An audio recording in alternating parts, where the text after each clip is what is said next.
Can everyone see my screen? Yes. Okay.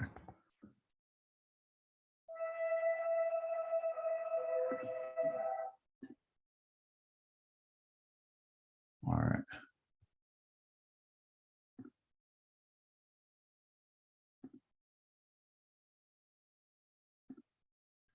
Welcome back, everyone, to this wonderful day of the Shabbat. You know, we need to be, I would say, thankful for this day. As Isaiah had said, praise be to the living Elohim. There's a lot of trouble that is going on in the world, all around us. And during this week, we've learned about a life of a man and his family that was faced with the consequence of evil and wickedness. But he was shown grace, and he was shown that grace because he walked with the Creator. He was shown that grace because his life was one of, from the Creator's perspective, tamim, one that was tamed, one that was disciplined. And during his life, he was 500 years when the Creator gave him the message that he was going to destroy the world. He was going to destroy the nations, the peoples, the things that he made. Yah had a lot of regrets about the conduct and the life and the character of that which he has made in his image and his likeness. Often we think about what that image and that likeness is, and we try to wrap our minds around it, and it becomes difficult because we don't fully understand things, because we are human. We are made from dust, and we're made from that which comes out of the earth. Again, being in the Creator's image, I want you to think about this for a second. Being in his image doesn't necessarily mean an image as you and I would take as a silhouette of a man, or with arms and feet and hands and a nose and these sorts of things. Even though he gives a glimpse to us in the book of Exodus, where Moshe wanted to see him, and he said, no man can see my face and live. But what I will do for you is I'll let you see the backside of me. So there is a similitude of the Creator that is in existence, but we still don't fully understand what that means. When he said that I would make a man in my image and I would give him my image, is the image that he decided for us to look like, is the image that was worthy of him. The Creator doesn't have physical eyeballs, even though he made them. He doesn't have physical ears, even though he can hear and he made them. Even though the Creator speaks, he doesn't have lips as a man that's unclean, as mentioned in the book of Isaiah. However, the Creator says, I'm going to make this image in an image that it be worthy of me. You and I have a great duty and responsibility as humankind outside of just being the children of Israel.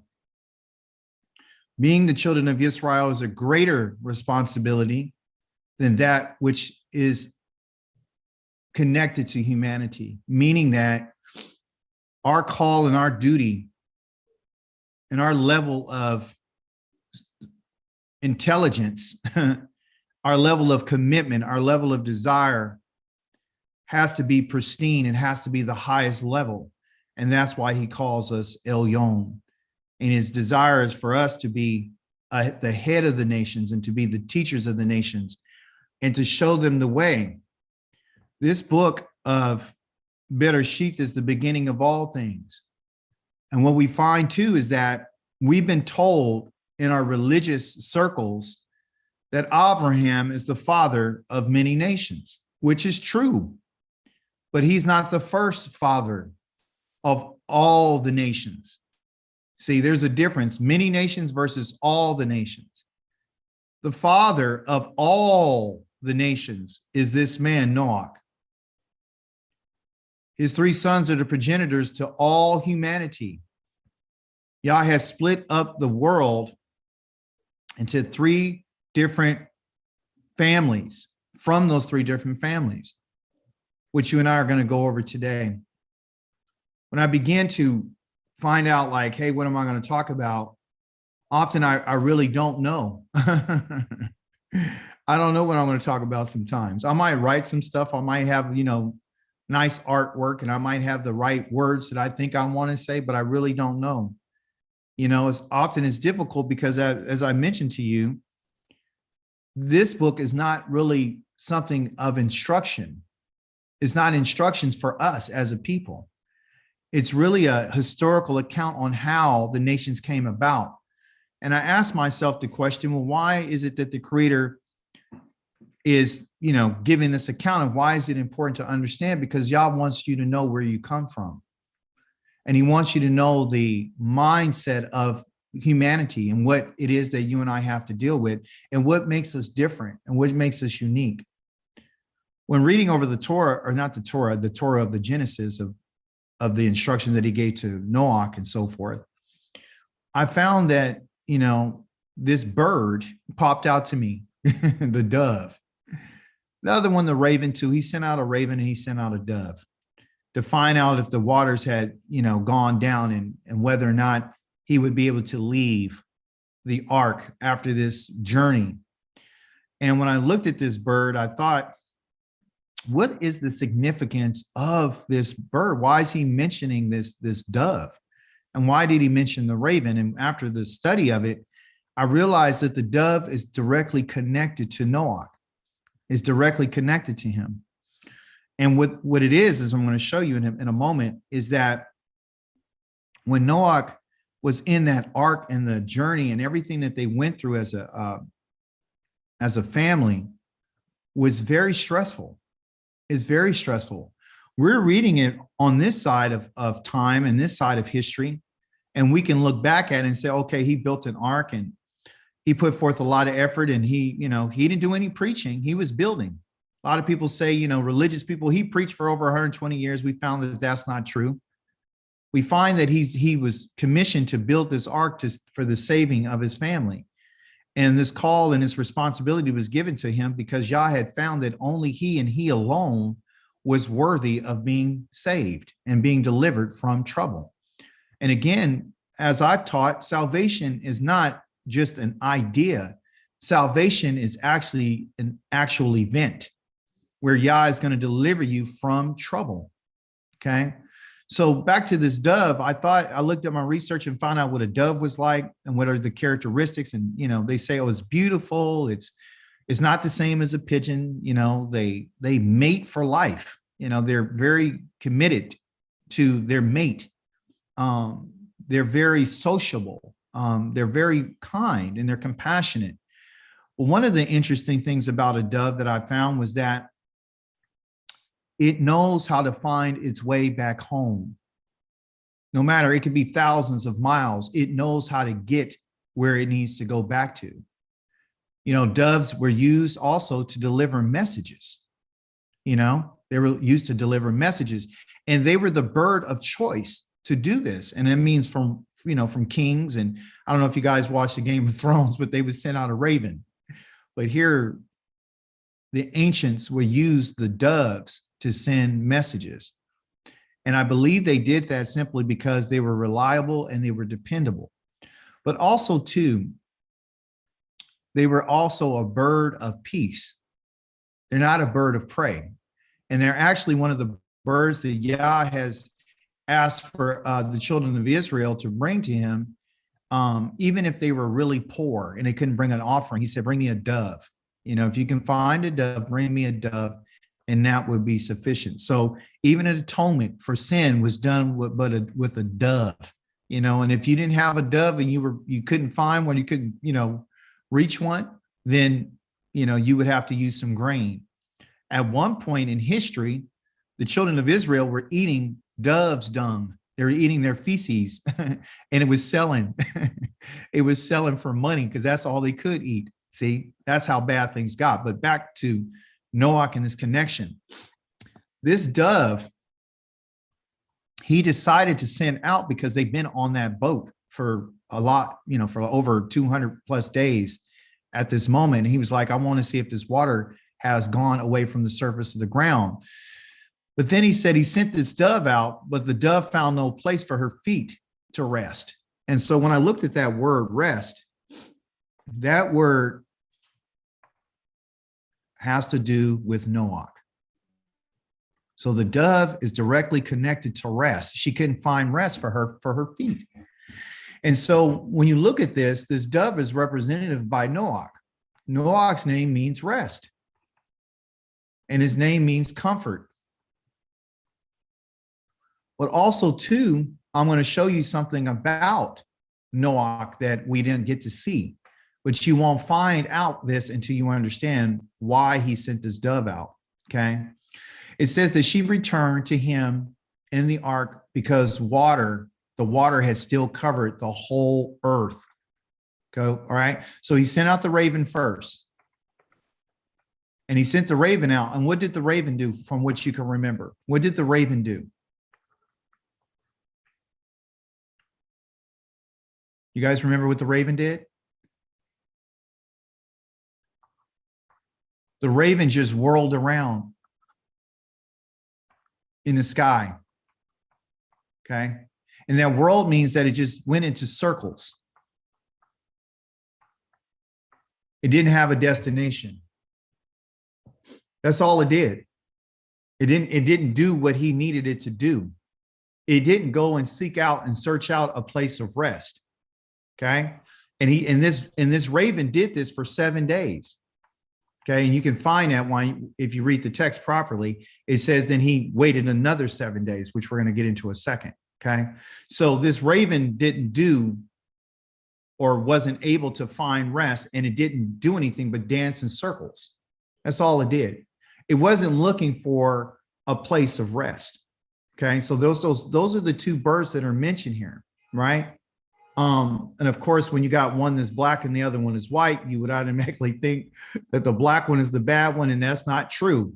It means that the character of this in particular bird did not match what it is that Noach wanted to do. Forgive the horn, one of the neighbors got something going on. There you go. Praise the mighty God. So the dove itself, she, on the other hand, went out and she couldn't find rest. So what happened was she came back and he took her and he brought her into the ark again. Okay. And that happened for 7 days. So it says here that he waited another 7 days. Okay. And again, okay, so to say that he waited another 7 days, that tells us that the first 7 days that he did this was the raven. The raven had nothing, no desire to go and seek out anything. Okay.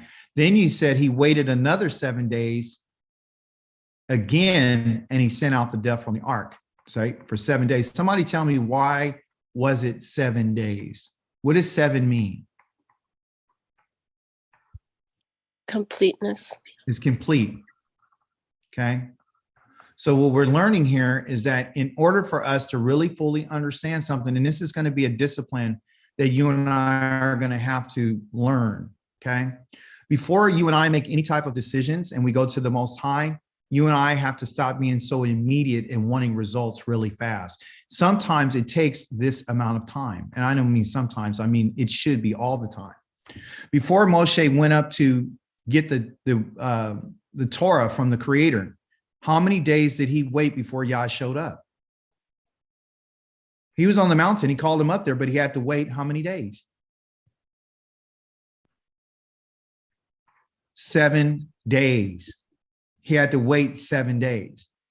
We can learn that Yah is looking for us to experience and have what I would say some patience. Okay. We have to have patience, and you and I need to be willing to wait for it. But there's something interesting about the word that they're using here for waiting. Okay. The word that's being used here, waited, is this word right here, cool. Okay. Sounds like cool, C-O-O-L, cool. Okay.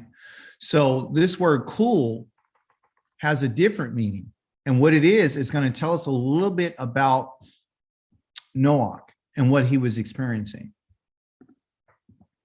What he was experiencing was anxiety. This is what he was experiencing. This is what he felt after he sent that raven out and it didn't do anything but spin around in the air. This is what he was feeling after that long journey and being on that boat or that ark for several hundreds of days. Okay. And he just couldn't deal with it. You know, what do you think that trip was like? Somebody tell me, what do you think it was like?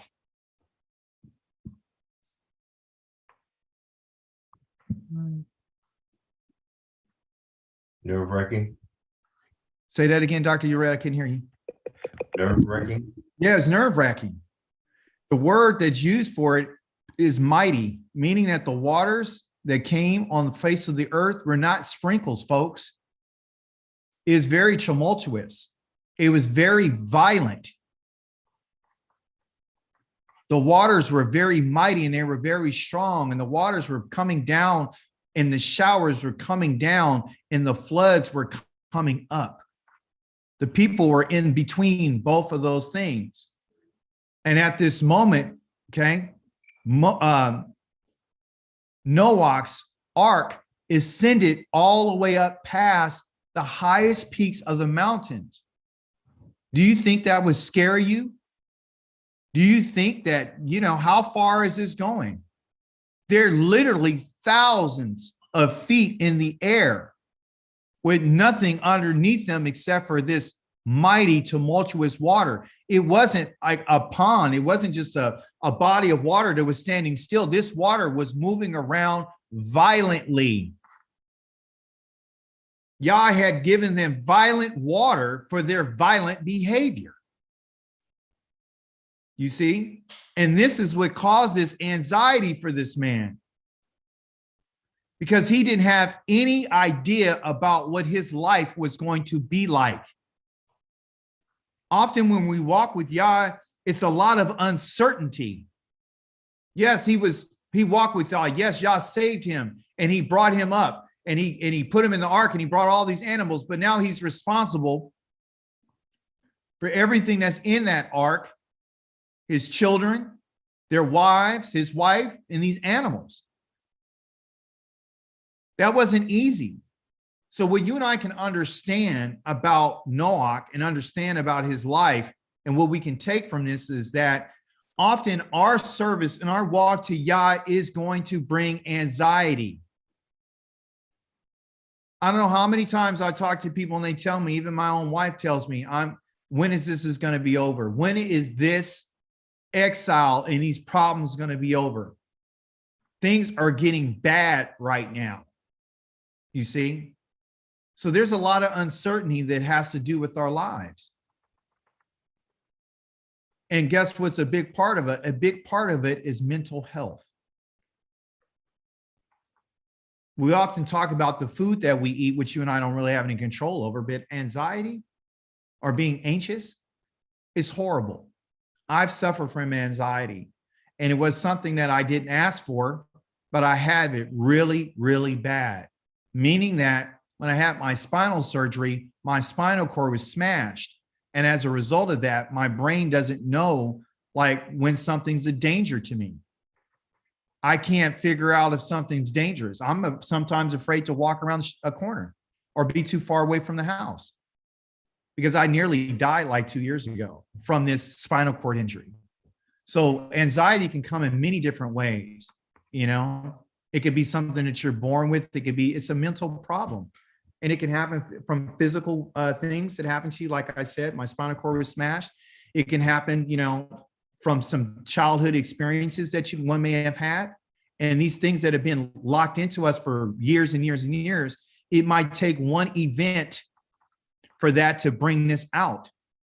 So Yah's letting us know, based on what we're reading, that even though this man walked with me, even though I found that he was tamim and he was complete, and even though he was righteous, he still had what they would call a mental health issue.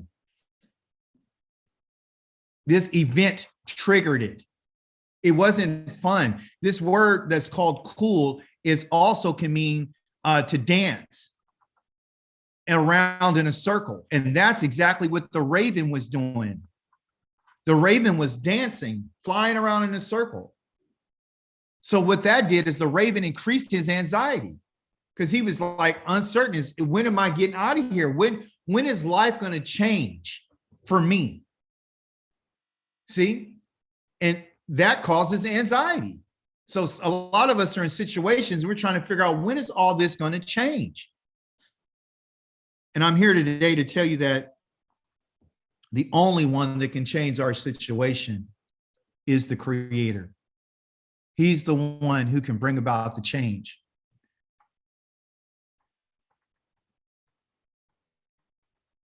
So when I saw that and I figured out what it was and how he experienced it, I was like, wow, you know, the Creator's showing us something here, that you can be perfect, you can be tamed, and you can live a life, which is not like you're not going to have any problems. You're going to have issues. And it's how we deal with those issues. Okay. So he waited another 7 days. The dove came into him in the evening, and there in her mouth was a freshly plucked olive leaf. So Noach knew that the water had cleared from the earth, and he waited yet another 7 days. And he sent out the dove, and she didn't return to him anymore. I thought too, I was like, whoa, okay, so what is this olive leaf? You know, this olive branch or this olive leaf usually represents what? Come on, somebody. Children. Peace. It means peace. Thank you. It's peace. That's what it means. It means peace. The Christians turn around and call it the Holy Spirit, saying that mankind is at peace. Whoever has the Spirit of God or the Holy Spirit is at peace with the Creator. Okay. That's what they said. Right? The peace here is that God's war with mankind has come to an end. This is the reason why he gave a covenant. He says, I will no longer destroy all living things of human and animals for the sake of mankind. I don't want that war anymore with mankind. So he gave a representation of peace. Also, too, the olive leaf lets you know what season this in particular leaf was available. And when he found the olive leaf, it correlates to the time in which that was brought to him, which roughly was in the 10th month, which is the month of the harvest of what they call the Zayith. And the Zayith is the olive. So that's interesting. But guess what he did? He didn't go out of the ark even after that point. Even though he knew the water had subsided and he knew that there was an olive leaf and he knew that the water was gone, the question is, why didn't he get off the ark? Somebody answer that. Because he got off the ark when? When did he get off the ark? Well, then after it came to rest on land, right? No, he waited. No. He waited. He didn't get off that ark until the first month on the first day. Excuse me, the first month on the 27th day. Why? Excuse me. It rested on that time, the second month. Why didn't he come off until the second month? Why didn't he get off? Because there's still water. No, the water has subsided. Well, didn't the Most High tell him to come off? Well, that's the answer. I asked you, why didn't he? The answer is what you just said. Because the Most High did not tell him to leave the ark. Yeah. He stayed in the ark until the Creator gave a what? A command. Now that's discipline. He didn't move until Yah gave him a command to come off. Question, when did he go to the ark? When did he go into the ark? What happened for him to go on the ark? Did he decide to go on his own, or what happened? See, I got everybody thinking, what? Told him to. God When- told him to go on the ark. And guess what day he told him to go on the ark? The very day that he was going to do his judgment. He warned him 7 days before the time and said, hey, prepare. I'm coming in 7 days. So you can see the 7 days again, right? I'm telling you, I'm coming in 7 days. Then on the day that he showed up, he told him, go into the ark right now. And he had to be what? He had to be ready. But he had to be ready, and he had to listen to the command. This is what we're supposed to learn from this, okay? The dove is also mentioned for another reason. The dove is mentioned because the dove in Hebrew is called Yonah, okay? The dove is Yonah. The dove is a messenger, okay? Yonah. Yonah was told to go and deliver a message to a group of people, okay, in a land called Nineveh. You read your Torah portion. Have you guys noticed I'm your teacher? Who and what's the name of the son who built Nineveh?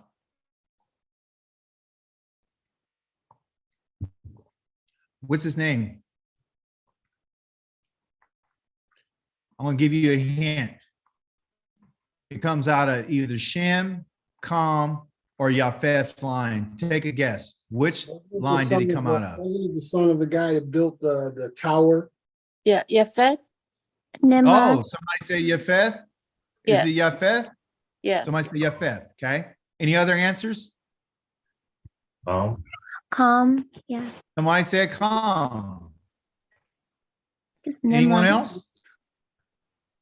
Okay. So here's the deal. It came out of Shem. The name of the person who built Nineveh is called Ashur. Okay. Nimrod, not Nimrod. Nimrod came out of the land of Kam. That's who descendant he is. Nimrod built Babel. But Ashur went down and he built Nineveh. He's from Shem. Okay. That's who built Nineveh, Ashur, which are called the Assyrians. Okay. The Assyrians are from the family of, from their Shemites. Okay. I bring this up and I mention this to you because I want you to understand something. You and I are not a religious people. Okay. We've abandoned that. We're no longer in a religious people. So what we have to do is we have to study and we have to understand where these people come from for us to understand what Yah's intentions are and who's who. You got to know who's who of the scrolls, so you'll know what family is responsible. So Ham is the family of Nimrod. That's where he comes from. And then, I mean, he's not from the family. Ham is the progenitor of Nimrod. Nimrod built Babel, in which they would call the land of Iraq, okay, and also to a Mesopotamia. Ashur, the Assyrians came from the family of Ashur, and Ashur is the one who comes from the land of, who comes from the family of Shem, okay? But here's my point of bringing out Yonah. Yonah went into this city to deliver a message, and he only finished the first day of his message. Only his first day. And because he proclaimed in this message that in 40 days, Nineveh would be overthrown. And when the people of Nineveh believed Elohim, okay, they believed Elohim. I have here this word Hiphael. Somebody tell me why, because I'm teaching you grammar. What's a Hiphael? It's an action, it's a verb. And what kind of verb is it? Causative. It's causative. Thank you, Dr. Yared. It's a causative verb. And a causative verb, for those of you who don't know what a causative verb is an action that you can cause someone else to do something. For example, I fed the boy. Okay. I'm doing the action. I'm causing someone else to what? If I fed him, what am I causing him to do? Eat. I'm causing him to eat. I dressed the boy. What did I cause him to do? Get dressed. I caused him to wear clothes. Okay. I mention this because often, like I said earlier this week, we don't know how actions, because that's what a verb is. We don't know how actions are being done in the scrolls. We don't understand that. We think an action is just, hey, I did something. There's several ways that something can be done. There's literally like over 56 ways that something can be done, literally. Okay. And if you don't know how something is done, then it can send your mind somewhere else. You might you be distorted in your thinking. So the Creator doesn't want us as his people to be misled, or for us to have a misinterpretation, or for us to be misinformed. So he needs to tell us about how things are done. So what he's saying here is that the reason why these people believe Jonah is simply is because Noah caused them to believe. He caused them to believe. This is the same type of verb that was used when we talked about Abraham. Okay, so Jonah caused these people to believe what Elohim had said. What is it that he said that caused them to believe?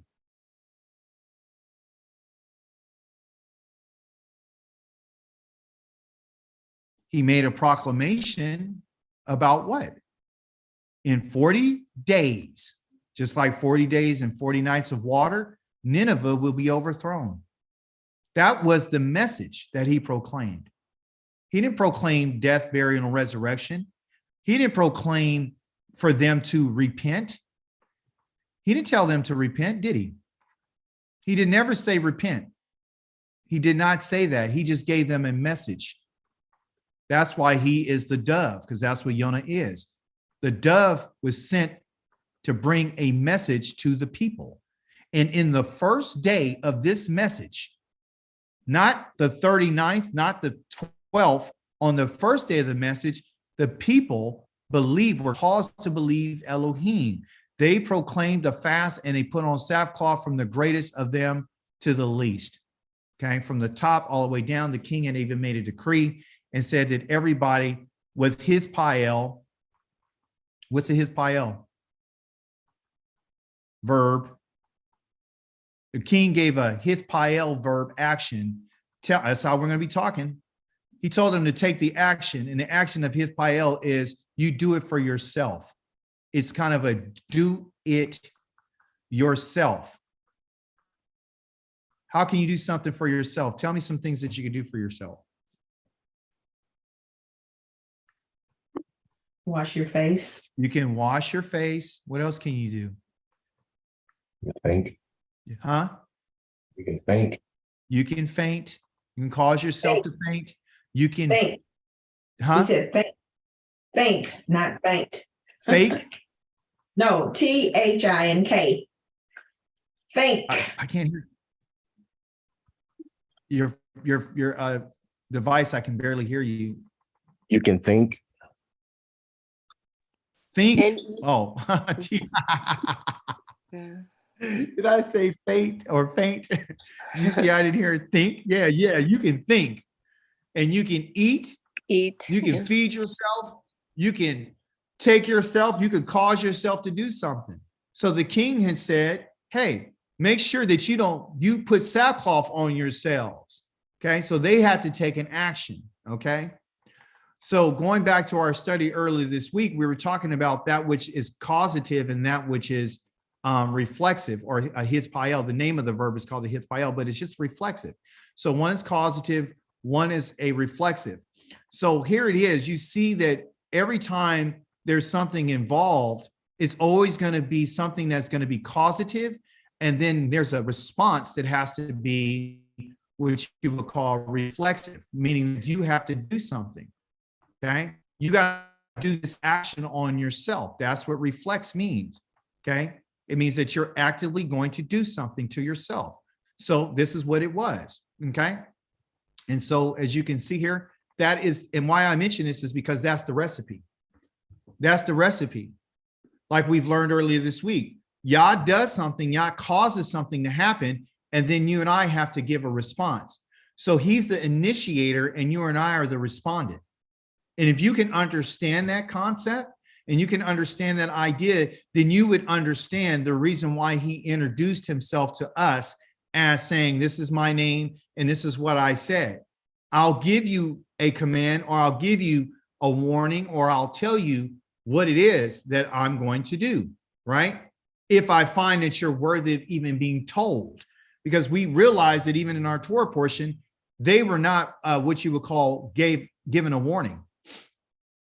Some people say, well, they were given the warning by the boat. So automatically, no, Yah never spoke to them. He never talked. He decided, he made his mind up, I'm going to destroy them. So what does that tell us? It means that sometimes Yah will give, if he's made up his mind about destroying something, he's going to destroy. He doesn't need anyone's approval. Okay. So here he gives them, he didn't say, go to Nineveh so you can tell them to repent so I won't destroy them. He said, just go there and deliver my message. That's why you need to go. It's because I sent you. Okay. Now these people, based on what they heard, they're the ones who caused themselves to take their appropriate action. And it was based upon that action that they were being able to be delivered. And that's where we come with our idea of personal responsibility. Okay. So you and I have a personal responsibility, and we should pick that up from what we've learned this week. Okay. That's what you and I need to understand. Continuing on in Yonah, from the dove, this messenger, they hithpael, meaning they must be covered in sackcloth. This is what the king had said. Both people and animals, as they are to cry out to Elohim with all their might, and let each of them turn from his evil way and from the violence they practice. Why is violence mentioned? Looking about your Torah portion. Why was violence mentioned here? What did Yah say about the earth? Why did he decide to destroy the earth in our Torah portion? Because of the violence. The violence and the evil way. He said it's always in their heart to do evil, is they're violent. Okay, they're willing to do that which is evil and wrong, but they're violent. This is what triggers Yahweh. This is what triggers the judgment when there's violence. Okay, we have a personal responsibility. They were instructed to turn, right? The Creator tells us in Yashayahu, which has to do with salvation. He says, let the wicked person abandon his way and the evil person his thoughts, and let him shuv return to Yahweh, and he will have mercy on him, and let him return to our Elohim, for he will freely forgive. For my thoughts are not your thoughts, and your ways are not my ways, says Yahweh. Now, there's something in here that we need to pay attention to besides returning to the Creator. He says, our Elohim. So the wicked person that he's talking to and the evil person that he's talking to are who? Who's wicked and evil according to what we read here about our Elohim? I believe he's talking to people in our nation, right? Talking to Yisrael. Yes. That's who he's talking to. There are wicked people among the family of Yisrael. Okay? So when you think about Yeshayahu, and you think about Yeremiyahu and Ezekiel and all these other prophets in these writings, okay? Those writings are very specific. They're dealing with the nation of Israel, and they do speak to the nations on different accounts, which you and I are going to see shortly, okay? I bring this out because what's going on is that since we don't understand that Yah tells us that you guys are wicked, you need to abandon your way, and also too, you're evil. This wickedness here means that you have left the path. I ask you to return to the path of Yahweh. You see, because there's only two paths. There's only two. There's only two paths. Either there's Yahweh's path or there is the wicked path.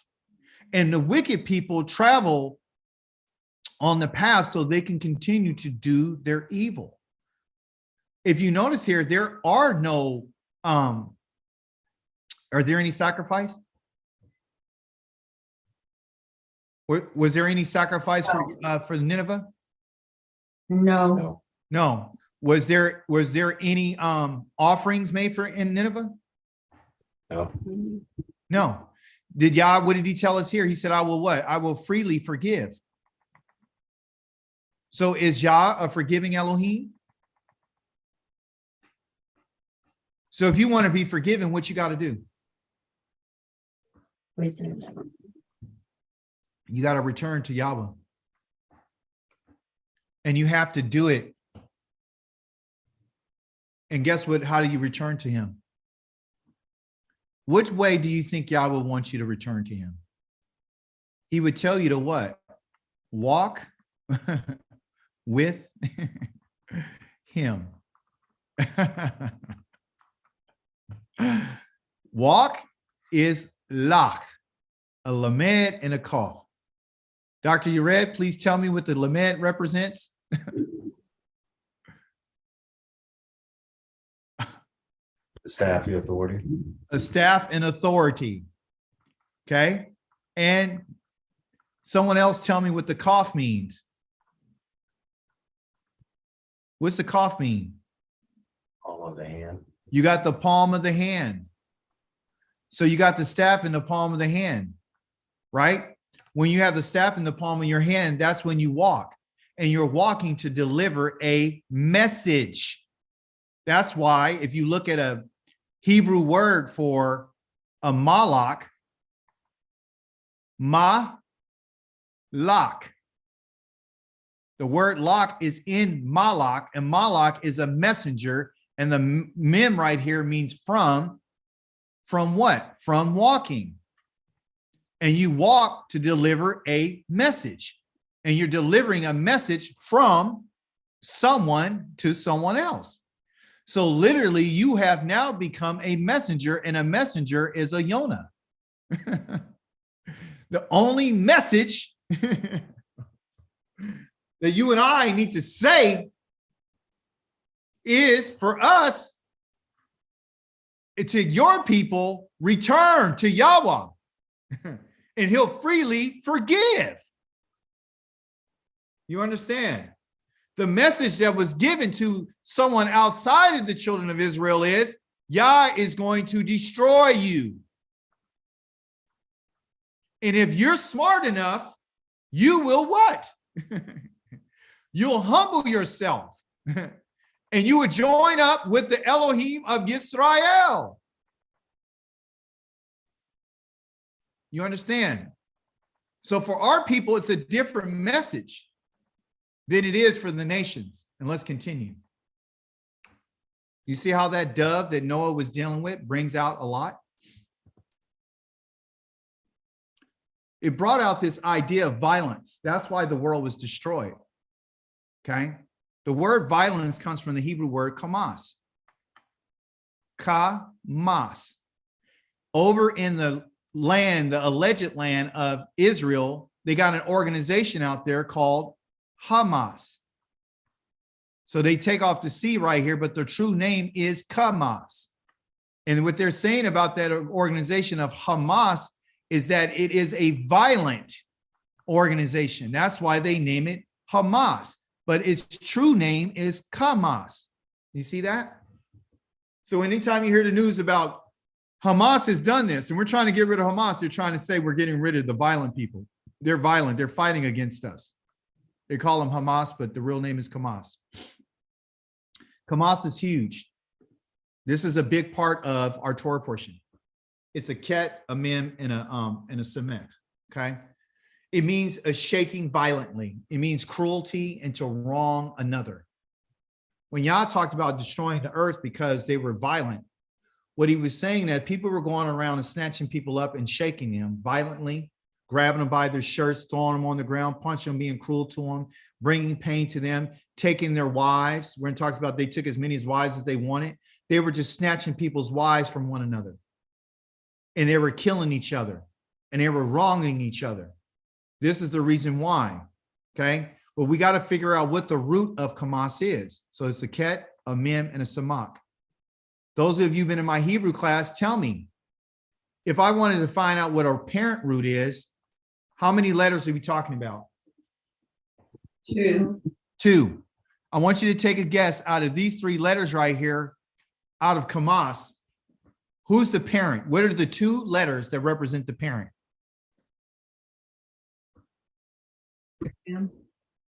The ket and the mem. Good. Awesome. So if you look at the ket and the mem, it's going to tell you something. Okay. Watch this. Violence. The ket and the mem represents this. The ket represents a wall, right? The mem is water. Okay. So this idea is called, because the wall does something, it separates. Okay. So it separates water.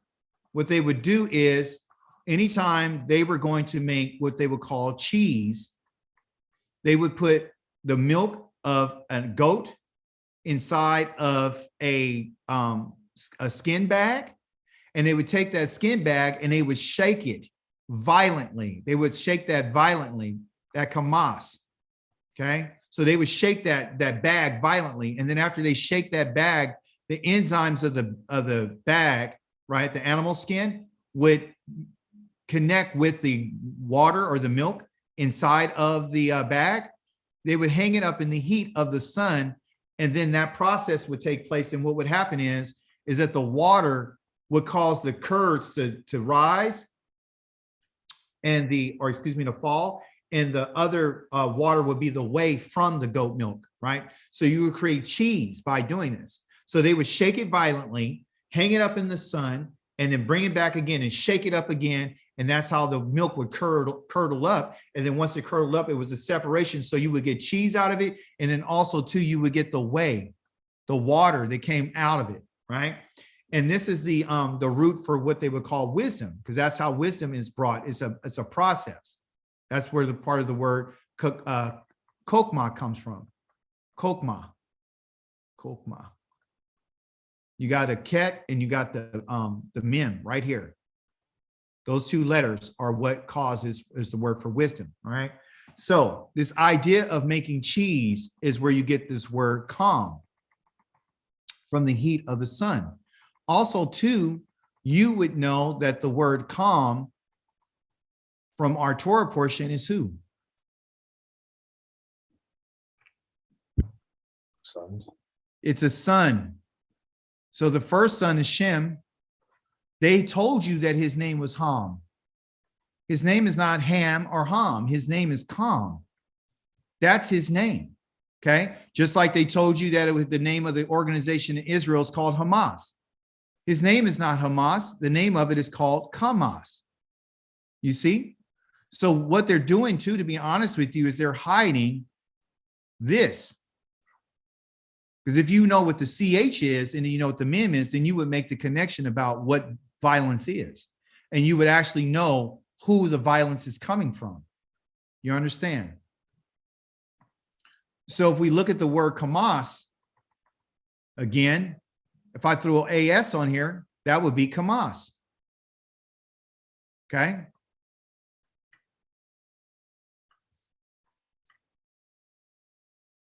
We get out of here. Sorry for the delay. The PM doesn't want to work. So let's talk about calm. He's a man of what? Of the seat, who sits in the sun.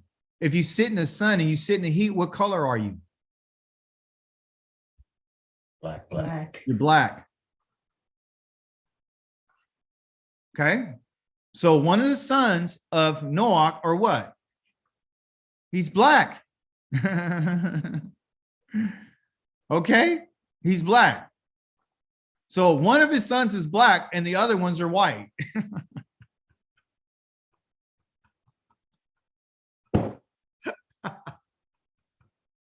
Does that make sense? No. No.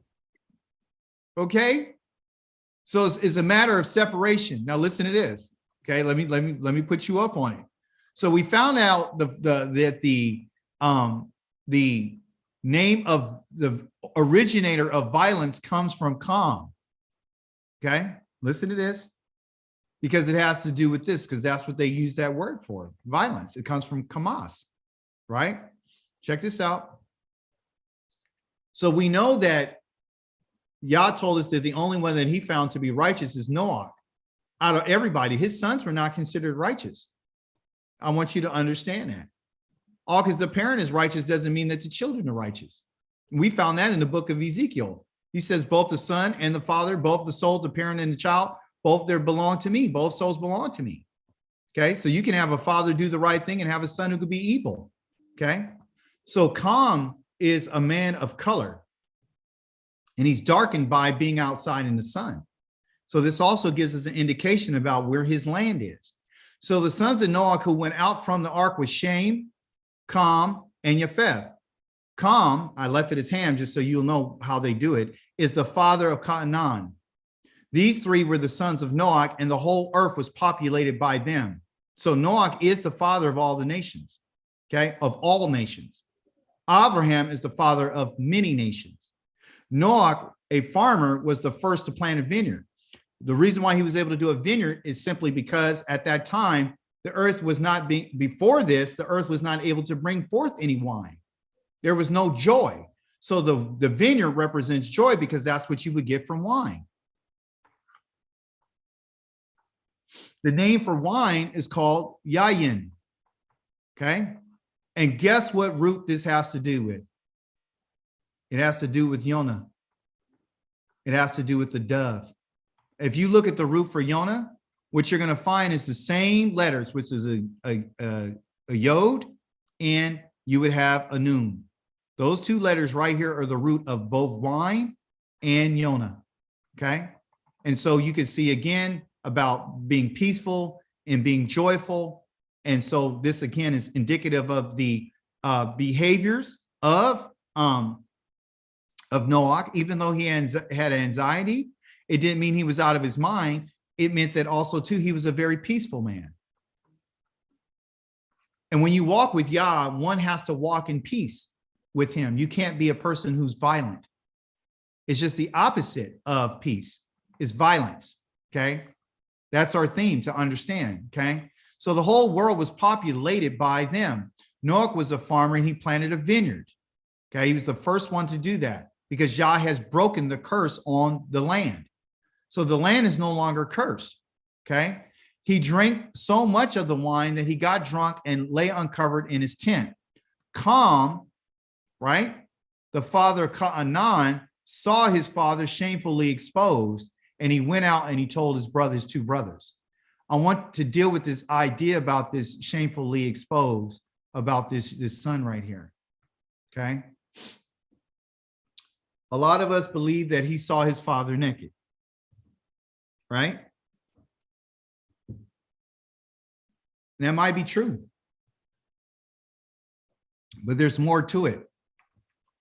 The English is hiding something. It doesn't want you to see. But I'm going to show it to you today. Okay? What he saw is he saw his father exposed. He saw his father's nakedness. Okay? That's what he saw. And let me explain to you what it was that he saw and what he actually did. Okay. But before we go there, I want to show you something. Pay careful attention. Yahweh spoke unto Moshe, saying, speak unto the children of Israel and say unto them, I am Yahweh your Elohim.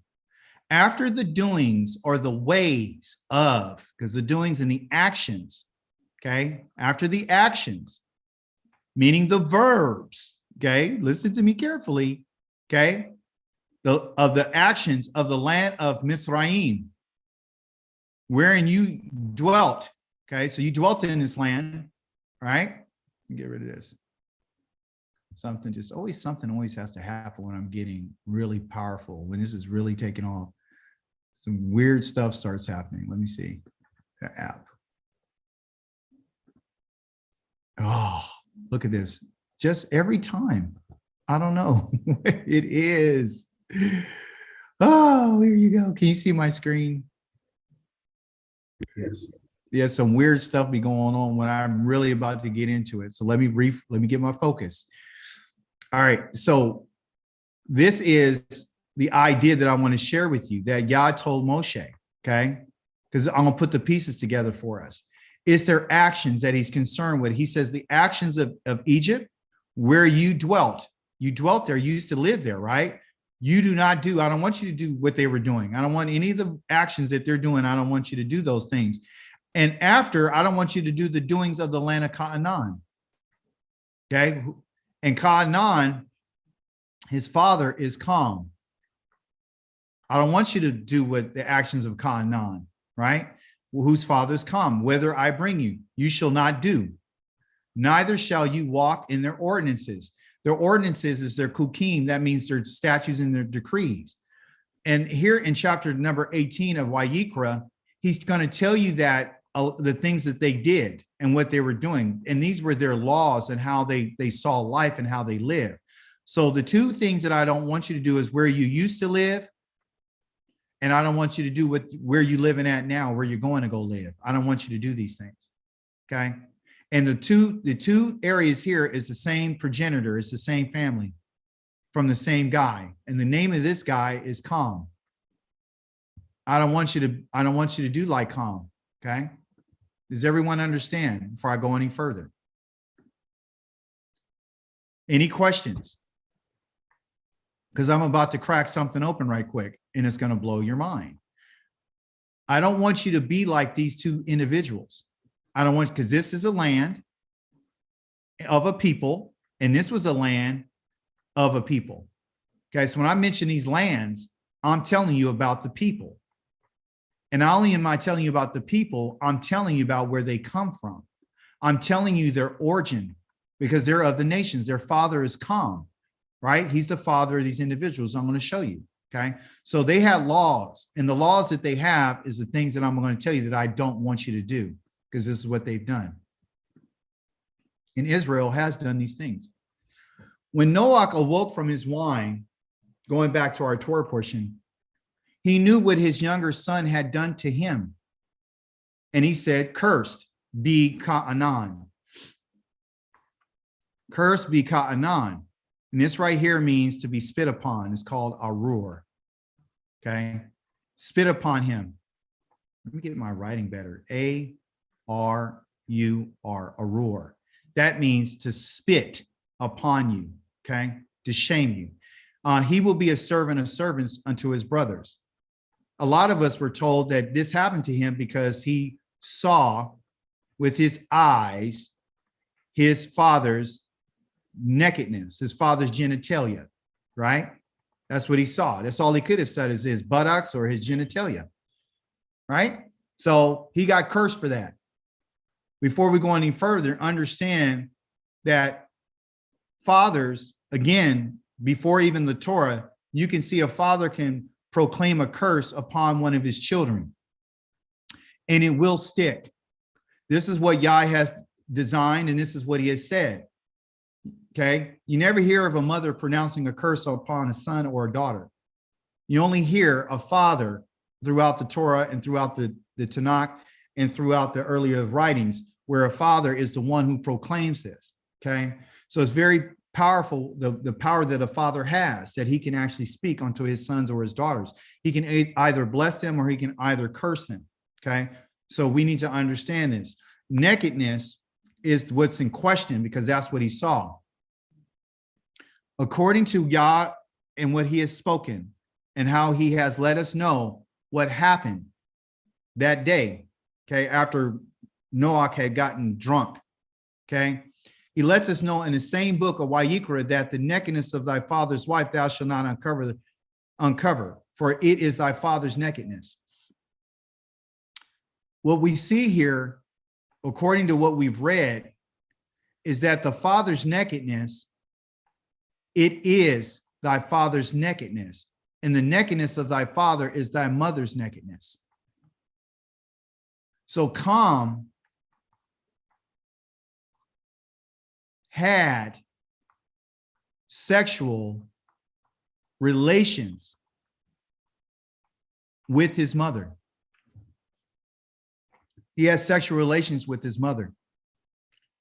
That child that was born, and remember, this is spoken of in the past, meaning the person who, the writer who's telling us this, is letting us know who the child was, okay, who the child of Ham is. And this is the reason why, in hindsight, Noah is telling us why this in particular child is cursed.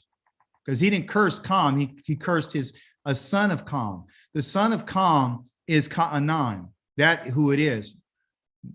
Ham is his father, okay? But here's some more evidence that he has sexual relations with his mother.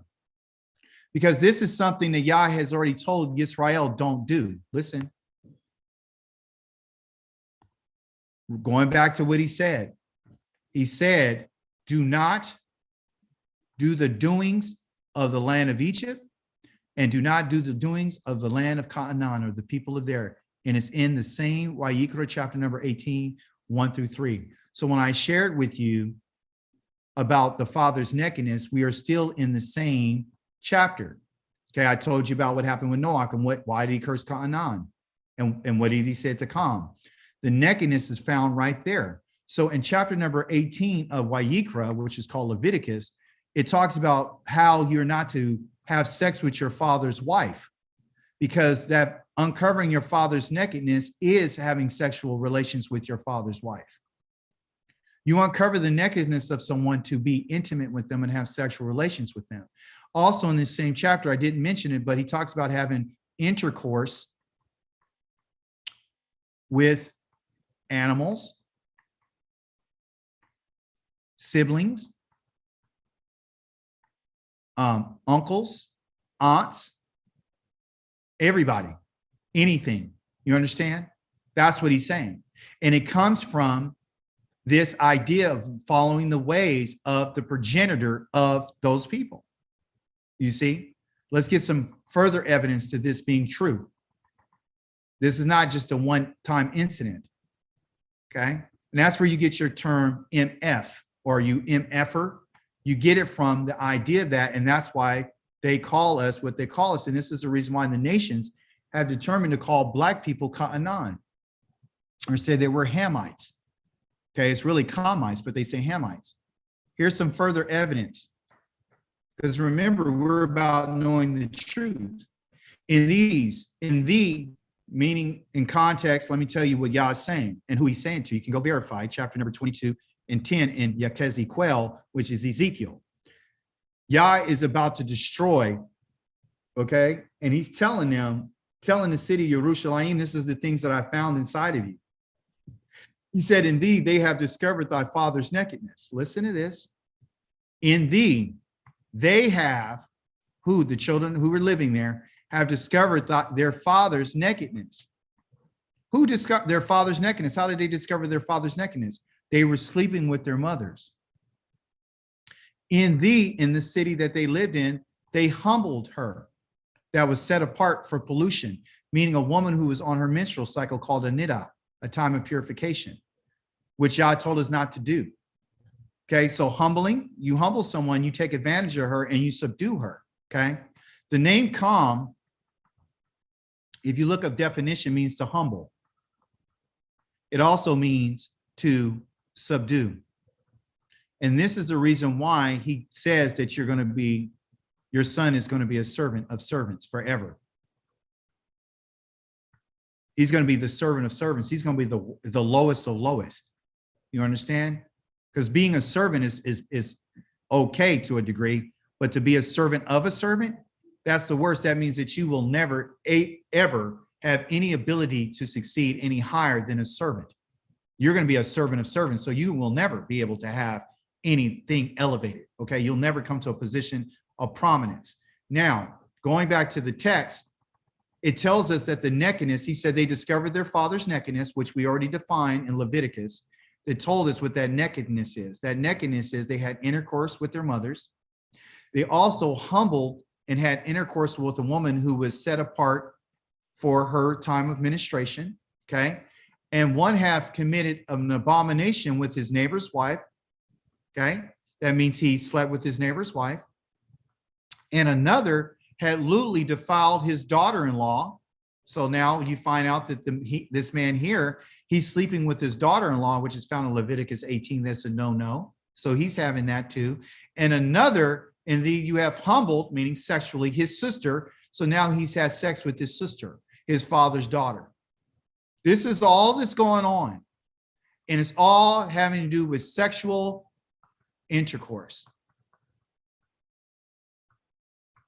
So when we're on the street corners talking about how much what someone else has done to us and what the white man has done, they never bring this out.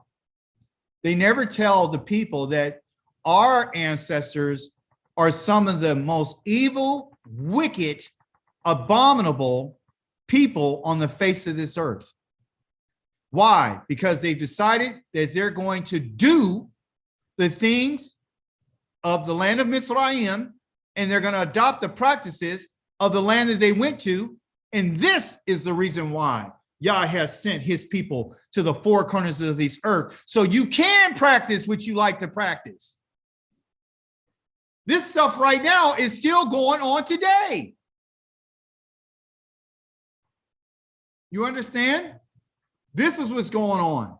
All this stuff up here, it has to do with defilement of having sex with the individuals that Yah told you not to do. And it's found in, he said, don't be like Egypt. What is Egypt like? Egypt is full of perversion. You understand? They're full of perversion. I brought this image here to let you know these are some of the gods and idols that they have. Okay? I don't know their names and I don't want to know them. But I want to show you something. And the father of Egypt is Kam, which they call a Hamite. He's the father. He's the progenitor of these individuals. If I want to draw your attention to this, I want you to look at these images. I want you to understand the perversion. Why is it that every time you turn around, they're having something going on with an animal? Something going on with a species. They're bringing men and putting heads of animals on them and worshiping the animal. They were joined to these animals.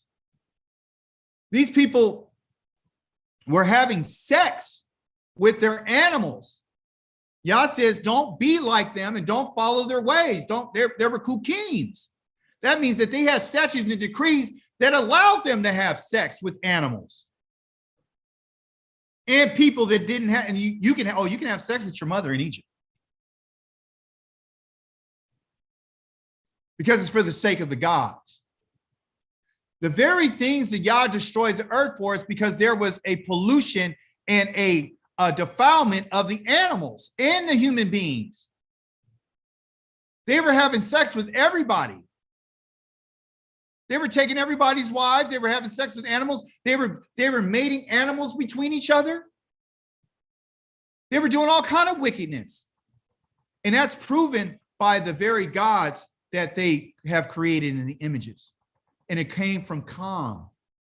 It came from him. This is from his family line. Perversion. This word is very important. If you can look at it and see the power of the language, look at the power. Here's Kam again. It's not Kam in terms of the name of the father, it's Kamad. It's not Kam, Mas, which is violence. It's which Kam is in violence. Kam is in this word. Kam is the father. Okay? Kamad. What is Kamad? Let me show you what Kamad is. Remember, Calm has to do with the sun, right? Calm has to do with the sun. Remember, Calm, it had to do with the sun. It had to do with the heat of the sun. But also, guess what it has to do with? It has to do with conjuring up heat within oneself. Listen to this. What causes the sexual desire? It's a heat, like an animal that goes into heat. These people, okay, kamad means desire and pleasure. That's what it means. That means that you can't help yourself. You understand? You have this bent desire on getting what you want so you can bring pleasure to yourself. And this family chose sexual intercourse as their choice of pleasure. And they didn't care how they got it. They got it through animals. They got it through their mother. They got it through their father. They got it through their brother's wife. They got it through their father was, see, it wasn't just you having sex with your father's wife. You were having sex. The father was having sex with his daughter and his daughter-in-law. And it comes from this idea of kamad. And kamad is a desire and pleasure. So what does the Creator tell us about this? The Creator shares with us that I don't want you to do this. I don't want you to covet. The word for covet is kamad. I don't want you to be like Calm. So you can see even in our covenant, the Creator tells us about kamad, about Calm, about this family, about this guy, the progenitor. Don't get heated sexually to desire your neighbor's wife. Where's it at? He puts in here your wife. Where's your wife at? Did I put it in here? No, don't tell me I missed it. First, it mentions not only your neighbor's house, but it also talks about your neighbor's wife, which we just read over in Ezekiel chapter number 22, that they did do that. Okay, that desire not only pushed them for their wife of their neighbor, but also, I want what your neighbor has. I want to take pleasure in that. Do not take pleasure in your neighbor's. Oh, here it is, wife. I didn't see it. Don't go after his wife. Don't take pleasure out. Don't make any type of assertions of how pretty she is and what she looks like. Don't try to be with his male or female slave. Don't desire that for yourself and take pleasure in him, his ox, his donkey, or anything that belongs to your neighbor. It's in the Torah. You see? So if you can recognize this, the instructions are found in our covenant.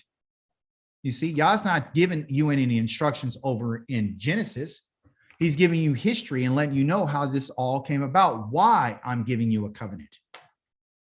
Because the covenant I'm going to give you is going to protect you against the things that brought upon the judgment that I'm going to bring upon the earth, because I'm bringing that. You understand? So don't do the desiring of that. Don't be perverted. Don't follow the ways of Egypt. Don't sleep with your father's wife like Calm did. Okay?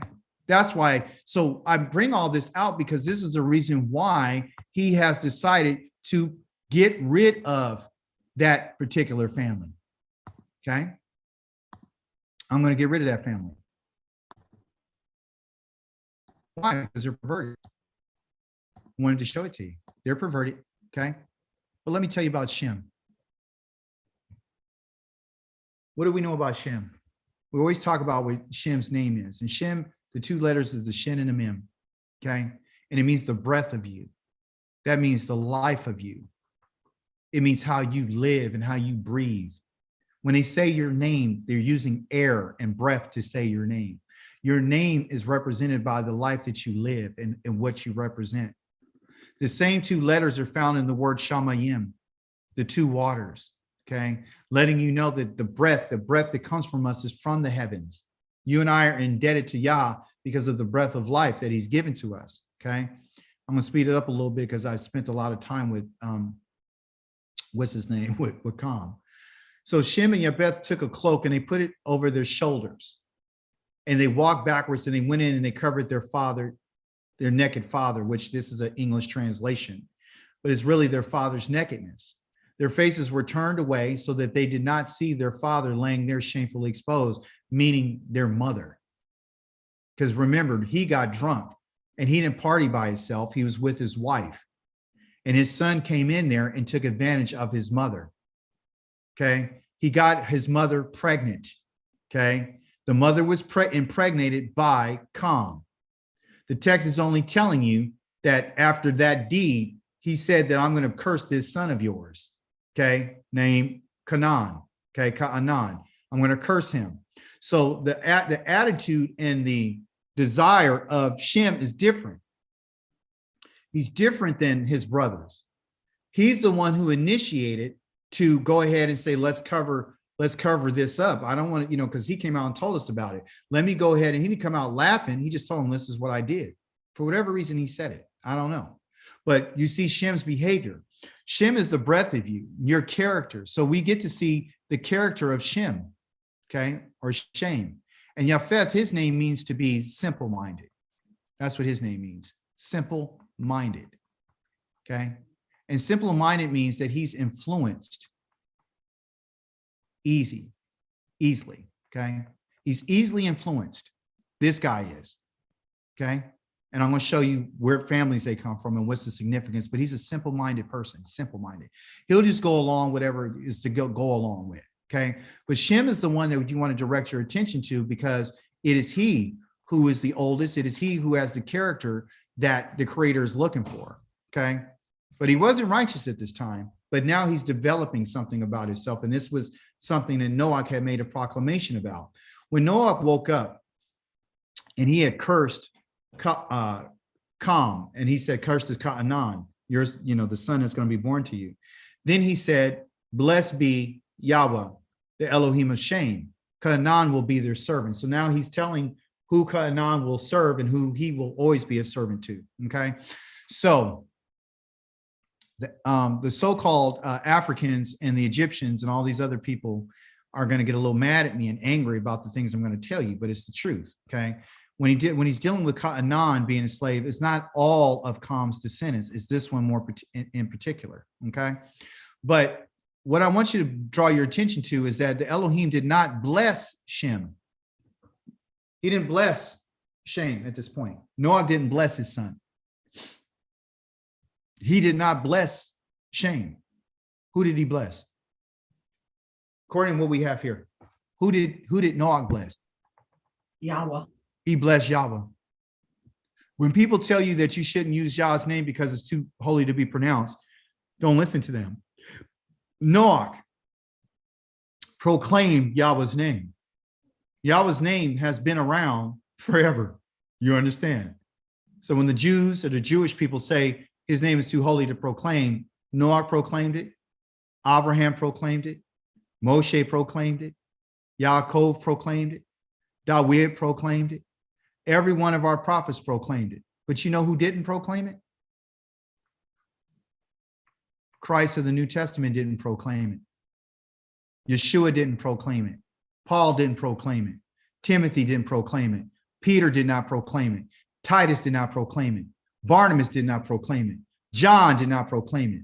None of them proclaimed the name of Yahweh. Go verify for yourselves. These individuals did not proclaim the name of Yahweh. But Noah did. He blessed Yahweh. And this blessing right here is a participle. And if you've been in my class, you know that's an ing. And it's called a passive. That means that they're not doing the action. That means it's going to always continue. It's an ing. It's never going to stop. And guess what? He's already isolated Yahweh to being part of this family.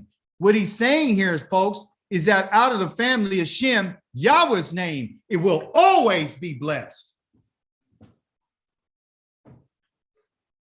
He didn't bless Shem, he blessed Yahweh. And he's saying, out of this family, Yahweh's name will be blessed. You see? And up to this day, there's only one family out of this man that's proclaiming the praises of Yahweh. Woo! You better hear what I'm saying today. There's other people that don't even proclaim his name. How could you proclaim his name if you don't know him?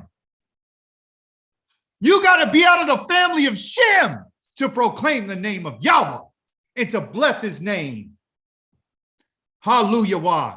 And he's going to tell us what it is. Noach's, after his proclamation, he had a desire. According to the text, he says this about his other son, who was part of that. He said, may Elohim enlarge Japheth, and he will live in the tents of Shem, because Canaan will be their servant, you see, as well, meaning their family servant. Listen to this. This may right here was a desire. It was like a wish. It was like a suggestion, like, I can't make Yahweh enlarge him. I can't do this, but it would be my desire as a father that he would enlarge Japheth, meaning that I would have him grow in his numbers. He was the baby of the family, okay? So I want him to enlarge. I want Elohim, my desire as a father is for him to look upon my son and to enlarge him. But not only that, but I want him to live in the tents of Shem. Our people have taken this to say, well, that's because Japheth, the European, which I'm going to get to right in a second, is living in the tents of Shem. He's living in his habitations. And that may not be true, because you and I, listen to this, you and I right now are not in our habitations, but the idea of him living in the tents of Shem was not to live, but it was to dwell in the knowledge of Shem. The knowledge of Shem is going to have to do with the blessing that he just pronounced upon Yahweh, because Yahweh's name is going to be found only in the family of Shem. He wanted him to desire to live among them, to come and to find and search out Yahweh through his older brother. That's when he's talking about living in his tents, to dwell with him, to be taught. And we see this when Yah says that after I bring the family of Israel back into their land, all the nations will come and learn from them. You see? Because why? Because Japheth is a simple-minded person. He's easily influenced. That's why he's the progenitor of those who worship gods. That's why he's the one who's created this character of Christ of the New Testament. This is why he believes that you can eat the body and drink the blood of a human being and be saved. This is why he's so simple-minded and so dumb, he would actually believe that Elohim needs an actual human sacrifice to forgive his people. And we found out that Yah said, you just need to turn from your ways. The Torah will be found only in the family of Shem, one of the descendants of Shem.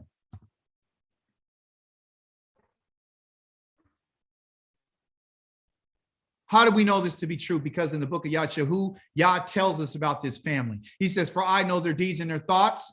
The time is coming when I will gather together all the nations and languages, and they will come and see my glory, and I will give them a sign, and I will send some of their survivors to Tarshish, Pool, Lud. These are the archers, Tuval, Greece, and more distant coasts, where they have neither heard of my fame nor seen my glory. They will proclaim my glory in these nations. When? After I judge the world. Look at Isaiah, he talks about I'm bringing fire. And the survivors of that fire are going to be the ones that I'm going to go to Japheth's family. And Japheth's family is Tarshish, Pool, Lud, and Tuval in Greece, and the distant coasts and the islands. Those are the descendants. One of the descendants of Japheth is this individual, okay, called Ashkenaz. He comes from his father, Gomer. Gomer was the father of Ashkenaz. So as I had spoken to us earlier, guess what?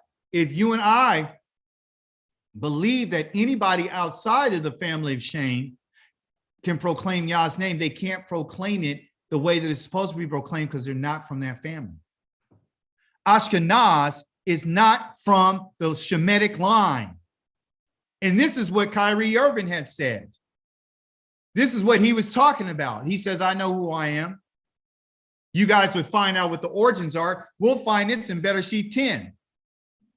The Ashkenazi Jews make up what? They make up 80% of the Jewish people. 80% of the Jewish people are Ashkenaz. They're from the lands of what? Europe. They're Europeans. That's who they are. They're not from Shem. They're not from that land, and they're not from that family. And if they were, and this is one of the other reasons why today I honestly believe that's one of the reasons why Yah does not allow them to call upon his name. Lands have to do with the descendants. Okay? When looking at Ashkenaz, in the book of Yirmiyahu, you will find that he is associated with the families of the Turkish and the Armenians, okay? Because here Yah has brought a judgment on Babel and the nation of Babylonia. And he said, Babel, listen, I'm going to do this to you, I'm going to do this, and also I'm going to raise up people against you. And when you find out, he says, go ahead and prepare the nations. Go and prepare war against her, against Babel. Summon the kingdoms, right, against her. And he tells you who those kingdoms are, Ararat, Mene, and Ashkenaz. Why is Ararat important? Because Ararat is the mountain in which the Ark of the Covenant fell on and stayed there. And that is in Armenia, which are the Turks. It's Turkish. Kazakhstan, all these different places. That's where these people are from. Okay? Ashkenaz is mentioned only 3 times. One is in the book of Chronicles. The other one is book of Bereshit. And here in Yirmiyahu 51.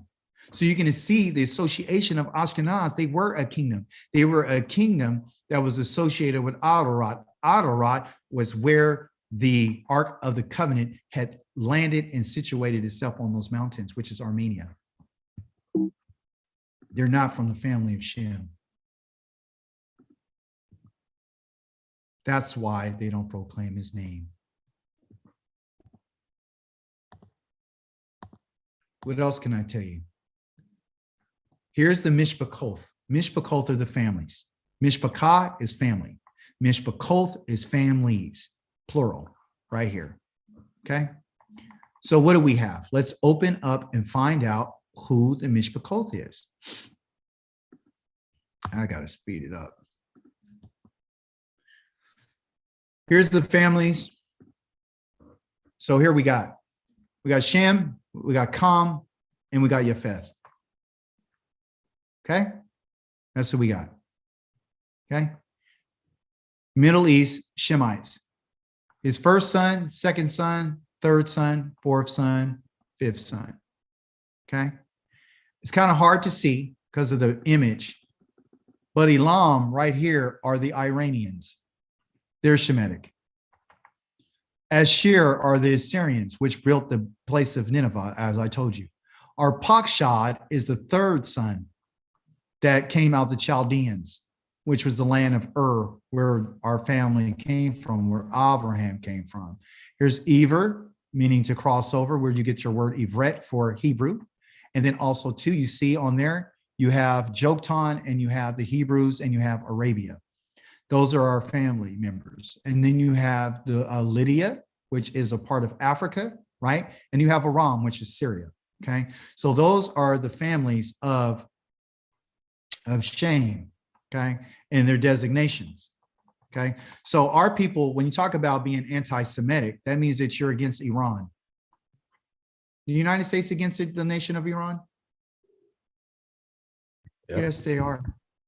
Is the United States against Syria and Lud? Aren't they against the Babylon and Iraq and all those different places? You and I need to wake up and smell the cocoa, okay? Look at the family of Kam.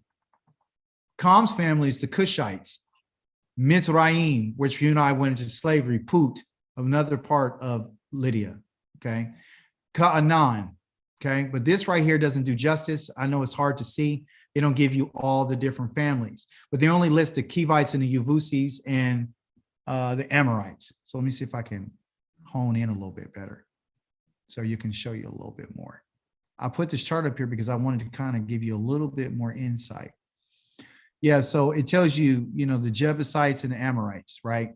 And they call it Palestine, right?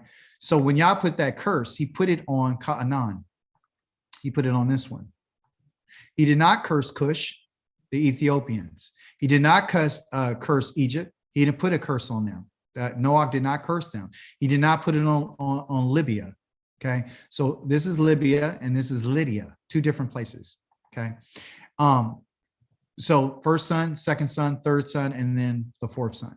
Okay, over here. So remember, Yah did not curse or have anything, or Noah did not put anything on these people. If anything, he says that you're like the Cushi to me. So Yah has a relationship with the Ethiopian. And Yahweh does have a relationship with Mizraim, and he will have a relationship with him too. Okay. It's these ones that Yah says, I don't want around anymore. Okay. I don't want them around, because then he says, you are not supposed to detest an Egyptian because you were a stranger in his land. Correct. So let's go over here now to the Europeans, which are the family of Japheth.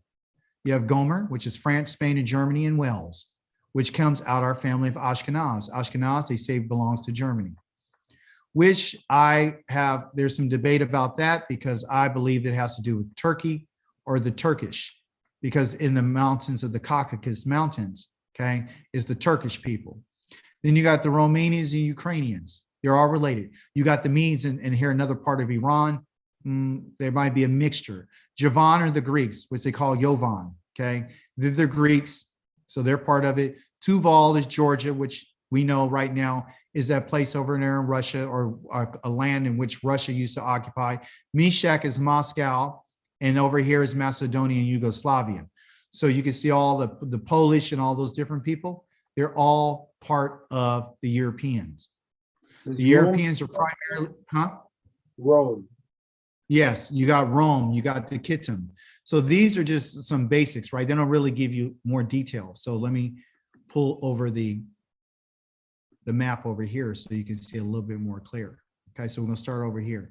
So in Shem's line, you can see from him comes all these different families, right? And then, of course, the family that's in question that you and I come from is from this line of Arpachshad, okay? And it goes down to Selah, then Eber, and then it goes to Peleg, and Aruah, and Sarug, and Terah, and then finally we get to Avram. When Noah has said, blessed be Yahweh of Shem, he's saying, be blessed of Yahweh in that family. So out of this whole family, I'm trying to show you how Yah's decided to pick this guy. I'm going to pick this family down here. I'm going to pick him out of all these. So literally, you and I were like picked out of all, instead of being out of this family. This is why all these other people are angry, because he only picked this family.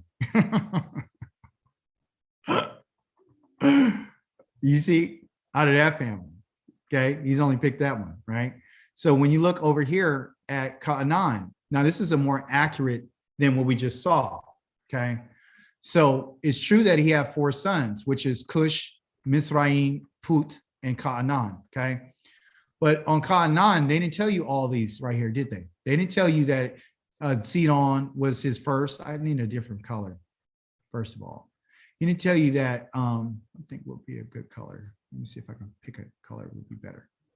Sidon, Ket, Yevusi, the Amorites, the Girgashis, the Kiwi, the Arakite, right? The Aravites, the Sinites, the Azavadites, the Tamarite, and this other family. Excuse me, but did you see my hand raised for the, I want, I'm sorry. it's been raised for a while, but this is my exact question that I wanted to ask you right here under Canaan. It says in Ezekiel 16:3, where the prophet, it says, the prophet's telling of our sins, and it says, your birth and nativity are from the land of Canaan. Your father was an Amorite and your mother was a Hittite. That's what it says of us. That's what Ezekiel said of our people. You talking about Ezekiel chapter number 16, right? 16:3, that's what it says. Let me help you understand that. Yes, thank you. Absolutely. I'm sorry I didn't see your hand. The computer didn't show it to me. I'm so sorry. Forgive me for that, because that's not my intention. Yeah, I'm sorry about that. Let me answer that since you brought it up. So Ezekiel 16, right? Right? So, Ezekiel 16:3. okay. So what the creator is telling us here is this. If you think about it, if you read that text, I think you have read it incorrectly. Okay. The way it's written is talking to the land, and it's more specifically talking to the city. He's talking to the city. He's not talking to the people, not yet. He's talking to the city. That's who he's talking to. So when he says to the city, he told the city that your father, your mother was what? Your mother's a It Hittite. says your father was an Amorite and your mother a Hittite. Yeah, so these two right here, Yes. your mother, I mean your father, and your mother's a Hittite. Yes. And he's talking to the land of Canaan. That's who he's talking to. He's talking to that in particular city. He's saying that they're the ones who founded you. I'll show it to you after we're finished with our study here. Okay. All right. That he's talking to, he's not talking to us. Okay. The city. I think I understand, Toda. I think I understand now. Thank you. Yeah, I mean, when I first read it, I was confused, so I researched it, and he's talking to the city. He's like, okay, your father, the one who brought you into being, are these two right here, these two sons. They're the ones who got you going in the land of Canaan. So we'll read that in a second, okay? But I wanted to bring out that these are all the sons of this person that needs to be wiped out.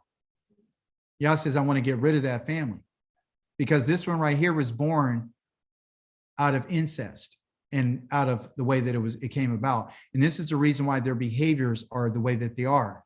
This is why they turn to idols, is because it allows them to continue their sexual proclivities. It allows them to do the things that they're doing, okay? And so here we don't have any, it's interesting, we don't have any descendants from Put that are listed, right? But here we have Mizraim, and it tells you all about his family and how they came to be, the Philistines. So the ones who had the problem with David. So David has been fighting against these people as well, the Philistines. You know, we've been fighting with these people. Cush, the Ethiopians, Nimrod, and so forth and so on. These are different people as well, okay? So those are his descendants. But that's a great question, Design, and we'll get to it when we can. So Japheth here, again, is the families of the Europeans, okay? Kittim is Rome, okay? That's Rome, okay? And then you found out Magog and all these are Germany, and then France, and Russia, and Greece, and, you know, Russia, all of those people, okay? And a lot of them are on islands. So if you notice, I read to you in Isaiah 66 to talk about, I'm going to go ahead and now you're going to go to take and show those people in Javan and Tuval, and they're going to come. So I brought this out because Japheth, the people that are left over here, they're very simple-minded people. This is why they go after God. It's really easy, and you know, they follow other images. So Yah's intention is eventually I'm going to bring them out, and they're going to come and they're going to fall underneath the family of Shem. They're going to live in their dwellings, and they're going to be underneath their teaching, and they're going to be under their tutelage. Just like Shem was in charge of Japheth when they covered the nakedness of their mother and their father. You understand? I need somebody with that type of character. So the Europeans, Japheth didn't do this on his own. When that incident happened, he was a simple mind. He went along. He was influenced. His brother said, come on, help me. It wasn't because he wanted to do it. He just did it because he was asked to do it. That's what's to be asserted from that text. Okay. I hope you can see that and understand that. And let me move a little bit faster here. And our final segment here, I only got 15 minutes, but I'm going to tell you about the Goyim, okay? The Jewish narrative is this, because I want to go back to Ezekiel 18 or 16 to answer that for our sister. It says the Jewish narrative, they have a narrative, okay? Their narrative is that they believe that there's the 7 Noahide laws. They've come up with a law system to keep the nations out of their teaching. So anytime you want to follow the Jewish teaching, they tell you, no, you're one of the nations. You're supposed to follow this. You're supposed to believe in God, respect God and praise him, respect human life, respect family, respect others' rights and property, and the creation of judicial system. You need to create that and respect all creatures. So this is how we keep you out from what we're talking about, right? So do your research on this. They get this from the idea of the book of Bereshith, where you talk about respect for family. They get that from what Shem did for Noach, right? By protecting him. They get that, so the protecting of family, respect of family, and sexual acts, that's because of what happened with Ham and what he did right here, okay? That's the reason why they mention it. Murder is simply because this is what was going on in the book of Bereshith with the violence that the men were doing. The blaspheming of Yahweh's name, because it said men begin to call on the name of Yahweh, meaning they begin to blaspheme his name. Worshiping other idols, they begin to intermate animals and people and all kind of stuff together and create images and so forth and so on. They're the progenitors of that. Do not steal, because they were taking the wives of each other and taking things from each other. And that's where violence comes from, is taking things. And so the pursuit of justice and creating a national judicial system, unfortunately, took that from chapter number 11, which we didn't get a chance to go through because it's so extensive, about them trying to make a name for themselves. And Yah says, I'm going to disperse them, because their idea is to stay in one place. My idea is to repopulate the earth. They didn't want to repopulate the earth. They didn't want to go and do those things again, because they felt, hey, if we stick together, we got a better chance of survival. We can do things the way that we want to. We can fight against this. We can hedge off. And of course, the respect for all creatures and not to eat anything that has life in it is because Yah says that, when I change the laws now for humanity, you guys can eat anything you want. You just can't eat anything with the blood. So that was already established even before the Torah, right? So he said, you guys can eat any animal you want, but you still can't eat it with the life in it, right? So that's why they came up with these Noahic laws to say, I don't follow them. If you notice, they say believe in God and they don't use his name. And the reason why they're not using his name is because they're not the people, period. And I know I'll probably get, some flack for that, but it's okay. The Creator, I want you to take some considerations of your study today. I want you to understand that Yah had regrets. Yah does record, he does remember, and he does repeat some things, and he also takes revenge, and he will restore. All my R's there. In terms of regret, Yah regretted that he made the earth, okay? And it became corrupt before Elohim, and because it was filled with violence. Everything on the earth was evil, was at a complete ruin. All the work that he did, all the time and energy that he put into it became at an end because people wanted to follow their own ways. Okay. And that's why he created, that's why he regretted, and that's why he wanted to destroy everything. Yah kept a record. Okay. He kept a record of Noach's life. He kept a record of what he saw him as being. He saw him that he alone in his cycle of life was righteous before him. It's because he had pursued Yah. He wanted to do what was right. Of course, as we talked about today, he did experience anxiety when that event triggered it, and I'm pretty sure the life that he lived and his family was living under those circumstances of all that violence and all that stealing and all that is very difficult for him to live in that. And so this event even caused more anxiety, to bring out those things. You can't think that you can live in an environment like that and you won't be affected by it. So let's don't be religious. Let's be reasonable, and let's, take these things for face value. Yah remembers. Yah remembered them. He remembered Noach. He remembered all the living things that he made. It's because Yah does remember. He remembers our work. He remembers our life. He does care about us. And therefore, he caused a great wind to go over the earth and to make the water go down. Yah does remember. Okay. Yah repeats. Okay. He's going to repeat something. Okay. So what did he repeat? Well, initially, when he created everything as our creator, he blessed everything, right? He blessed the earth, the birds. He blessed the fish of the sea. He blessed humanity. He blessed the animals. And so we see that even though Yah went through this process of elimination, the blessing of Yah is still available. And he made it available to Noah and his sons. And he told them to be fruitful and multiply, which is exactly the same blessing that he had when he created the heavens and the earth and everything in them. So Yah has not changed. Yah does things the same way that he's always done it. Okay. The revenge, Yah does plan on bringing vengeance. Okay. He does tell us in Yirmiyahu chapter number 30 that, hey, so don't be afraid, Yaakov, my servant, or be alarmed, Yisrael, for I will return you from far away and your offspring from their country of exile. This is what I want you to know, that I'm going to take I remember, I'm going to do some things for you. Yaakov will again be quiet. And that word quiet means be at rest, which is that which what the dove was seeking. That's what Noach was seeking. They were seeking a place of refuge and a place of quietness and a place of rest. Right now in our exile, there is no rest for our feet, just like that dove. And no one will make you afraid. So I'm going to get rid of your anxiety because you're going to experience that. I'm bringing that upon you. You can see that in all the different events that are happening right now. So you and I need to be prepared for the trouble that's coming like Noah. Okay. For I am with you to save you, just like I saved Noah and the other generations of the families that were walking before me wholeheartedly and who desired to walk with me and caused themselves to walk with me and were righteous because of so. I will save you. That's my goal. I will save you from that. Okay. Yahweh also says this, I will finish off all the nations. I'm going to take revenge. I'm going to finish them off. And where I have scattered you, to all the places that I've scattered you to, I'm going to finish them off. However, I will not finish off, but I will discipline you only as you deserve, and I will not completely destroy you. I will destroy 2/3 of you, okay, because you decided to continue to walk contrary to me. All right, so that's found in the book of Zechariah. I'm going to kill 2/3 of my people because my people are wicked. My people are evil. My people are hard-hearted and they love their idols. So I'm going to destroy them, okay? But not all of you, only a few of you. And finally, I'm going to restore you. I'm going to restore your health. I'm going to heal you.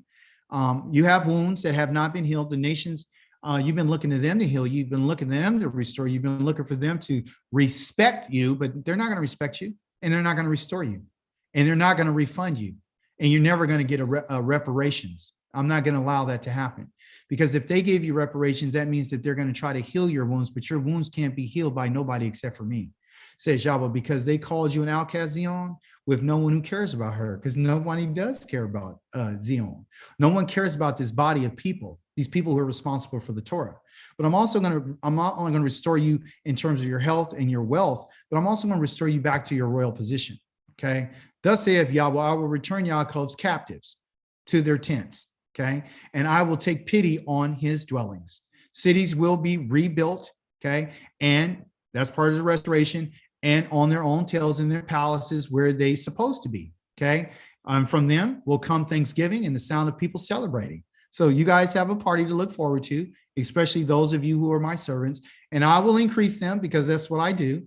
I bless them. I will increase them. I'm going to increase their numbers. And guess how I'm going to do it? I'm going to do it through making babies. I'm going to do it through purity of sexual intercourse between a man and a woman, not between a man who decided to be pregnant and who's really a woman who decided to be a man and call herself a him. We're not doing that. We're not going to do this through the stuff that you learned from the nations. We're not going to do this through the way that Com had did what he did. We're not going to do this way. I'm going to increase your numbers the right way, and they will not be decreased. I will honor them, and they will not be despised.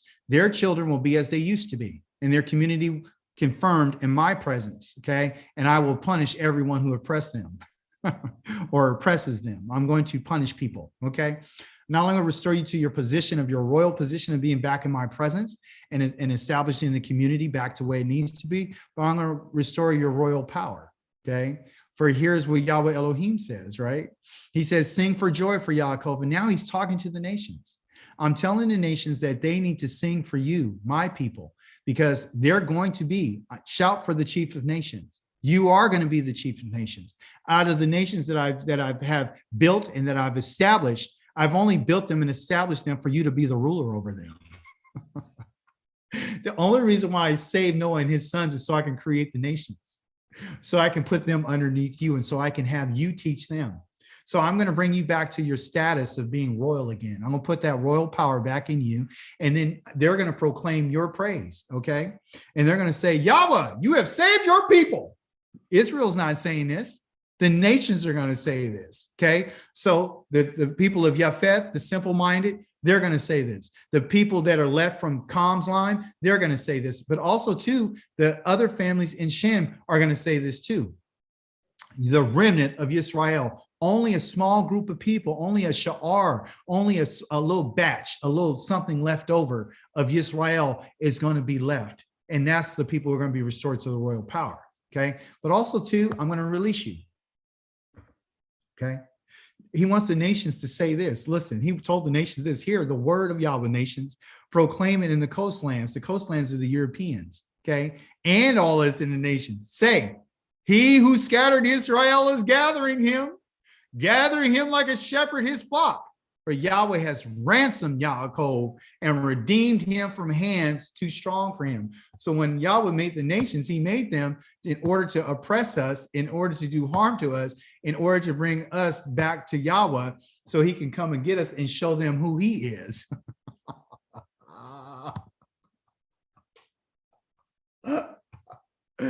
Praise be to the living Elohim. Yahweh is awesome. So now you can see why he's created the nations, right? And for us to be their leaders and for us to be over them. But to go to our sister's question, which I feel so bad about, I didn't see. Shabbat Shalom, family. Koti, it doesn't even show a hand. But anyway, that's beside the point. Let's deal with it. Let me help you deal with it right quick, okay? And help everyone understand what's being said. Our sister had brought out in chapter number 16 of Ezekiel, one of my favorites.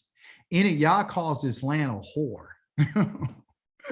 He told this land, you're a whore, you're a whore, you're a whore. You've been a whore, and you know, he says a lot of things, but he also says how much he loved this whore, just like he did in the book of Hosea, okay? Yah's people are people, very strange people. So in chapter number 16, to answer that question, many of you have probably read this before.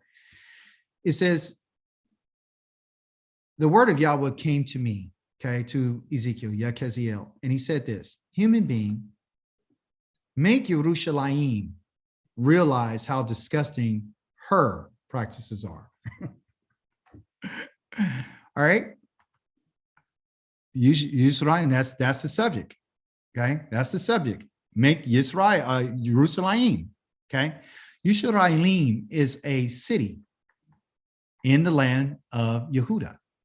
And this is what he says. He says, say that Adonai, which that's not really true. If we look at the Hebrew, it would say the master, it would say Yahweh, Adonai, is telling Yerushalayim, by origin and birth, you are of the land of Ka'anani. Okay, so we get confused. We're like, well, is he talking to us? No, he's telling the human being to prophesy to Yerushalayim that your father was an Imri and your mother was a Kitti, meaning the people who established you, okay? Because before Yerushalayim was Yerushalayim, what was her name? What was her name? She was the land of Canaan. Yeah, she's the land of Canaan, but she had another name. What was her name? You guys know her name? Okay, so here it is. I'm going to give you her name. All right, and you'll never forget it. We'll see. Let's see if it catches up. Come on.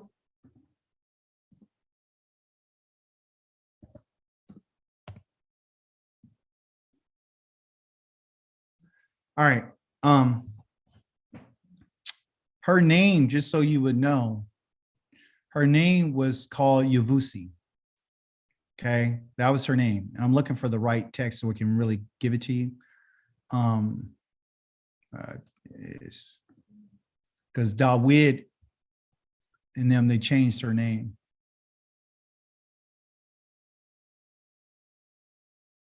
Okay, that's attacking there. Okay, well, they give you that, but then in an end toward destroy, change his mind, causing now to withdraw the angel of the threshing floor.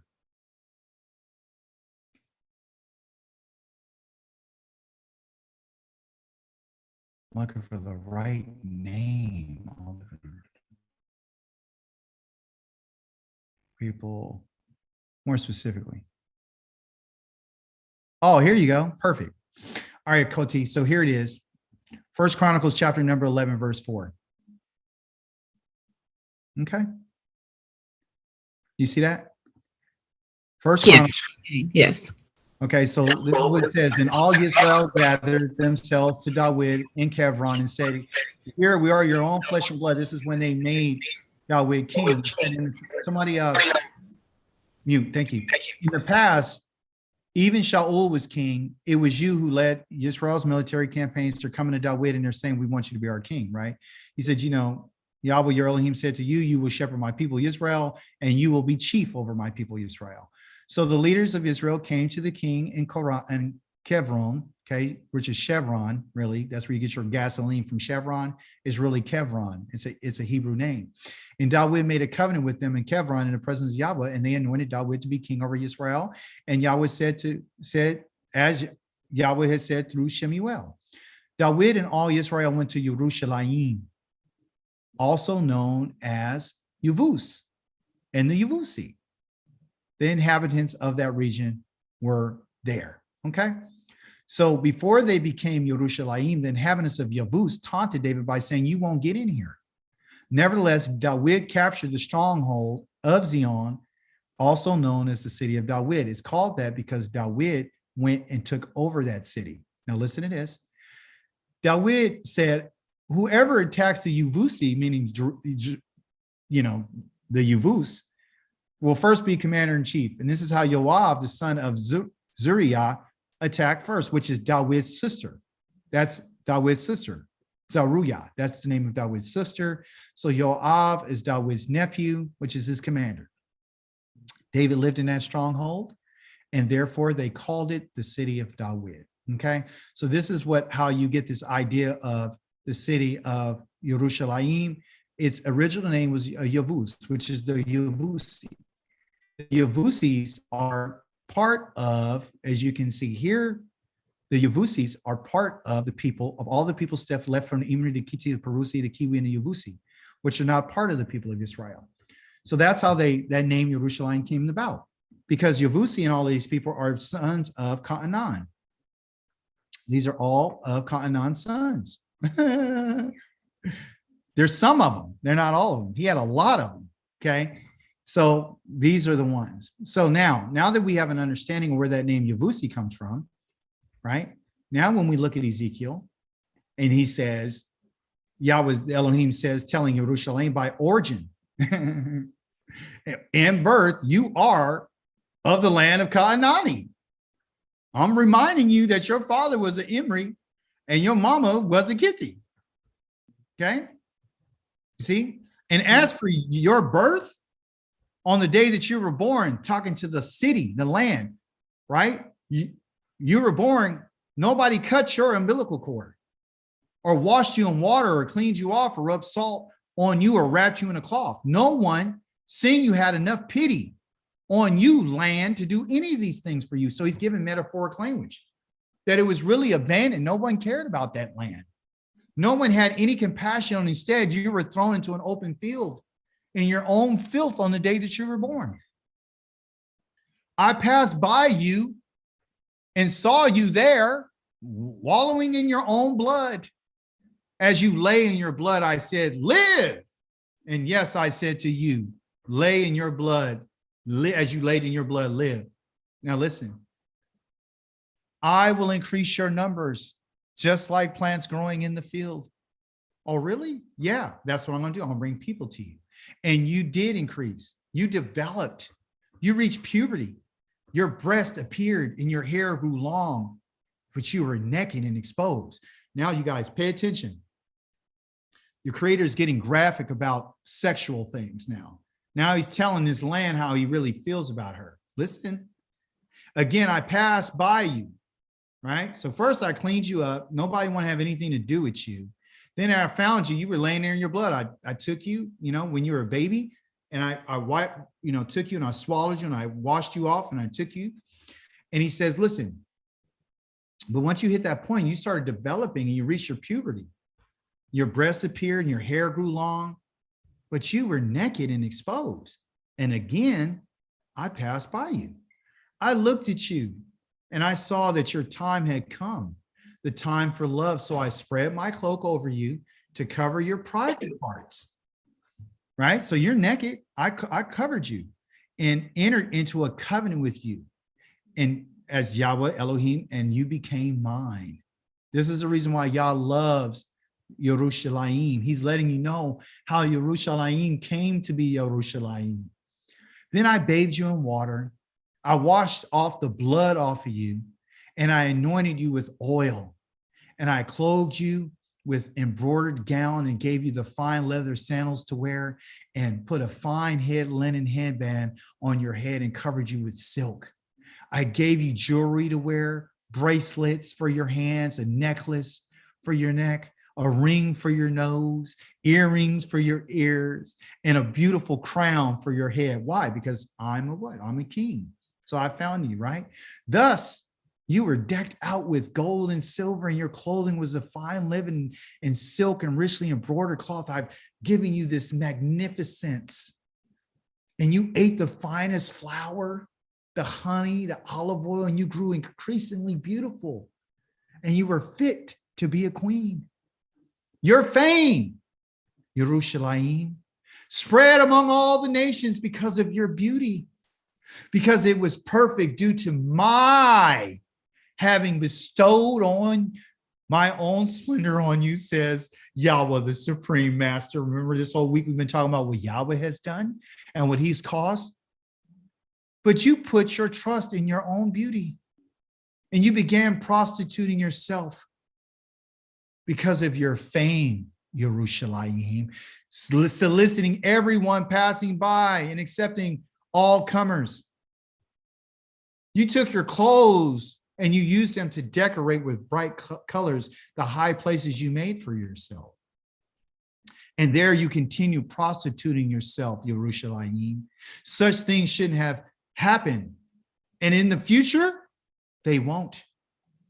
You also took your beautiful jewels made of gold and silver, which I had given you, and made yourself male images, obelisks, okay, in which you have continued to prostitute yourself.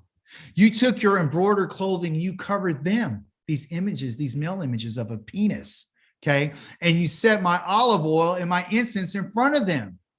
Everything I gave you, all the stuff that I came out of you. You took my food, which I've given you, my fine flour, the olive oil and the honey that I have given to you to eat, and you set it in front of them to give a pleasant aroma. And that's how it was, says the Master Yahweh. Now, here's the kicker. Now you know he's not talking to the land, and more specifically, he's going to mention her sons and her daughters. Moreover, your sons and daughters, which are what? The children of Israel, whom you, Yerushalayim, okay, bore to me, you took and sacrificed them to devour. Were these fornications of yours a casual matter? Killing my children? Handing them over and setting them apart for these idols? In all your disgusting practices and fornications, you never remembered the condition that you were in when you were young. You were naked, you were exposed, and you were wallowing in your own blood. Talking to the land, just like he talks to the land in the book of Isaiah.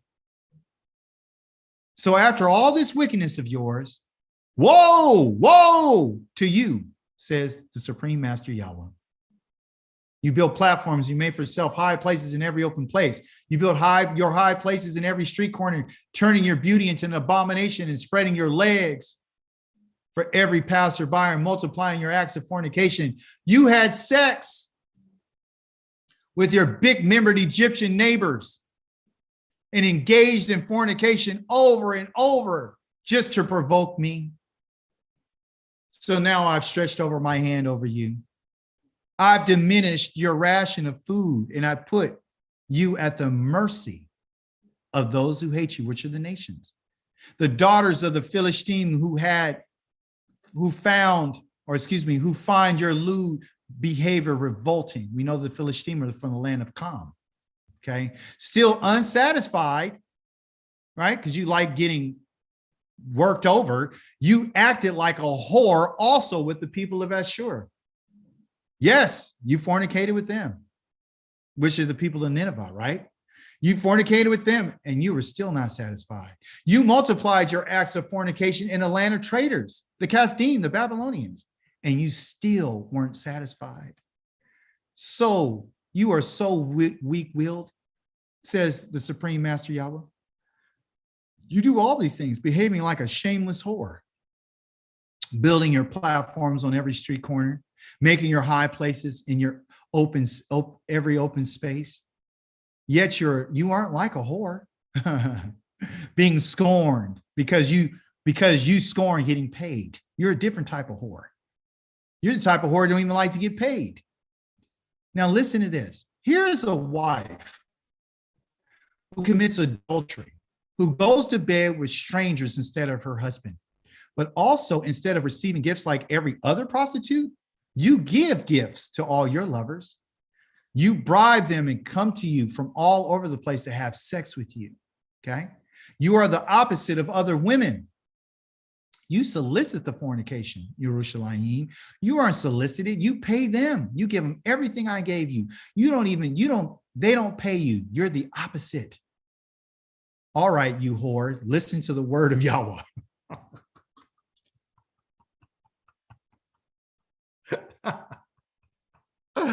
Woo!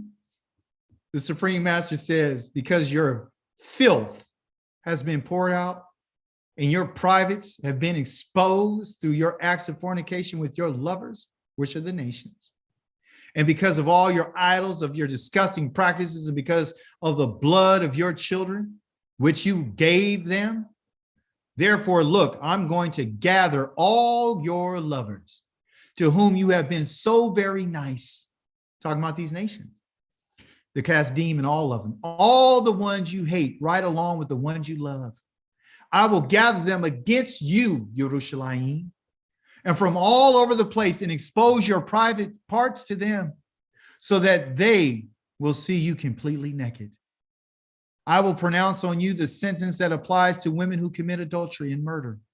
I will bring on you the death decreed for furious jealousy. Yes, I will hand you over to them. They will make a ruin of your platforms, Yerushalayim. Tear down your high places, Yerushalayim. Strip your clothes and take away your jewels, Yerushalayim. You leave you naked and exposed. They will also bring up mob against you, who will stone you to death and hack you to pieces with their swords. They will burn your houses to the ground and execute judgments against you in the presence of many women. And I will make you stop fornicating. You will never again pay for a lover. That's why Yah got rid of all of Yerushalayim's goods. Yes, I will satisfy my fury against you, but after that, my jealousy will leave and I will calm down and no longer be angry. Because you didn't remember the condition that you were in when you were young, but you enraged me with all these things. Therefore, I will bring the consequences of your way on your own head, says the Supreme Master Yahweh. You've committed these obscenities in addition to all your other disgusting practices. Everyone who quotes this proverb will quote this proverb against you, like mother, like daughter. Yes, you are your mother's daughter. Who's the mama? Who's the mama? The kitty. Do you now see why Yah told them to kill every last one of them and get rid of them out of the land? Because you are like your mother. You are your mother's daughter who despises her husband and children. You are a sister of sisters who despise their husbands and children. Your mother was a kitty. And your father's an Emry. That is what they did. And Yah's giving us a forecast. And he's letting us know this is how these people were. And this is how they are. They're into lewdness. You understand? And it goes on and on and on. So Koti, he's not talking to the children of Israel specifically. He's talking to the land. And the people that lived in that land, if we read our text and find out that they didn't get rid of all those people. And as a result of not executing Yahweh's judgment against the wicked and against the fornicator and against the evil and against the violent and against the sexually perverse, that's the results. If he tells you I got to get rid of everybody, I got to wipe them out, you got to wipe them out. And Israel failed to do that. And that's the reason why you and I are here today. Thank you so much for explaining that. I didn't know why I didn't get it, except that it doesn't read like that in my Well, in English, scriptures. yeah, in It English, doesn't read like that at all, but thank you so much. yeah, Yeah. yeah. So, and of course, we've been taught a certain thing, but if we would really look at it, because it's confusing, and it happened to me. I used to think that too, until I broke it down and I went and I looked at it because it was a concern for me. It's like, okay, he calls us his wife in certain instances. So what we understand is Yah will use a metaphor of a wife and a husband to tell you what the behavior is and how does he see the land. He sees Jerusalem, okay, Yerushalayim, as his wife, but he also sees her as an unfaithful wife, and he's been seeing her as a whore. Then he says, you've been abandoned. I've abandoned you, but I won't abandon you any longer. I will comfort you. And you can find this in the book of Isaiah, right? And I think it's starting in chapter number 56, 57, somewhere around there, or 59. He starts talking about what he's going to do for his wife and what he's going to do for his people. And he talks about, you guys are my sons and daughters. I'm going to bring you back to your mother. She's the one he says, extend your tent. Extend your tent, spread out your tent, put your tent pegs a little bit further, because the people that I'm going to bring back to you are going to be your children. There ain't going to be enough room for them. There's not going to be enough room for us. So then he's going to expand our territory. He's going to restore us. So I wanted to share that with everyone to let you know who your mother was. Not a Kitty. Your mother was named Sarai. And she's going to Thank you. Thank you. Your mama wasn't no Kitty. Your mama wasn't no sexually perverse woman who laid down in front of an animal, because that's what a Kitty did. That's why y'all told us don't be like them. A woman would present herself to an animal. That's what the women were doing. And that's what they're still doing. I need you guys to hear what I'm saying. Your father wasn't an Imri. Your daddy's not an Imri. He's not. Your daddy is from the land of the Mesopotamia. He's from the land of Ur, that he said, I need you to walk before me. Come and be perfect. Your daddy was perfect. Your daddy's not an Imri.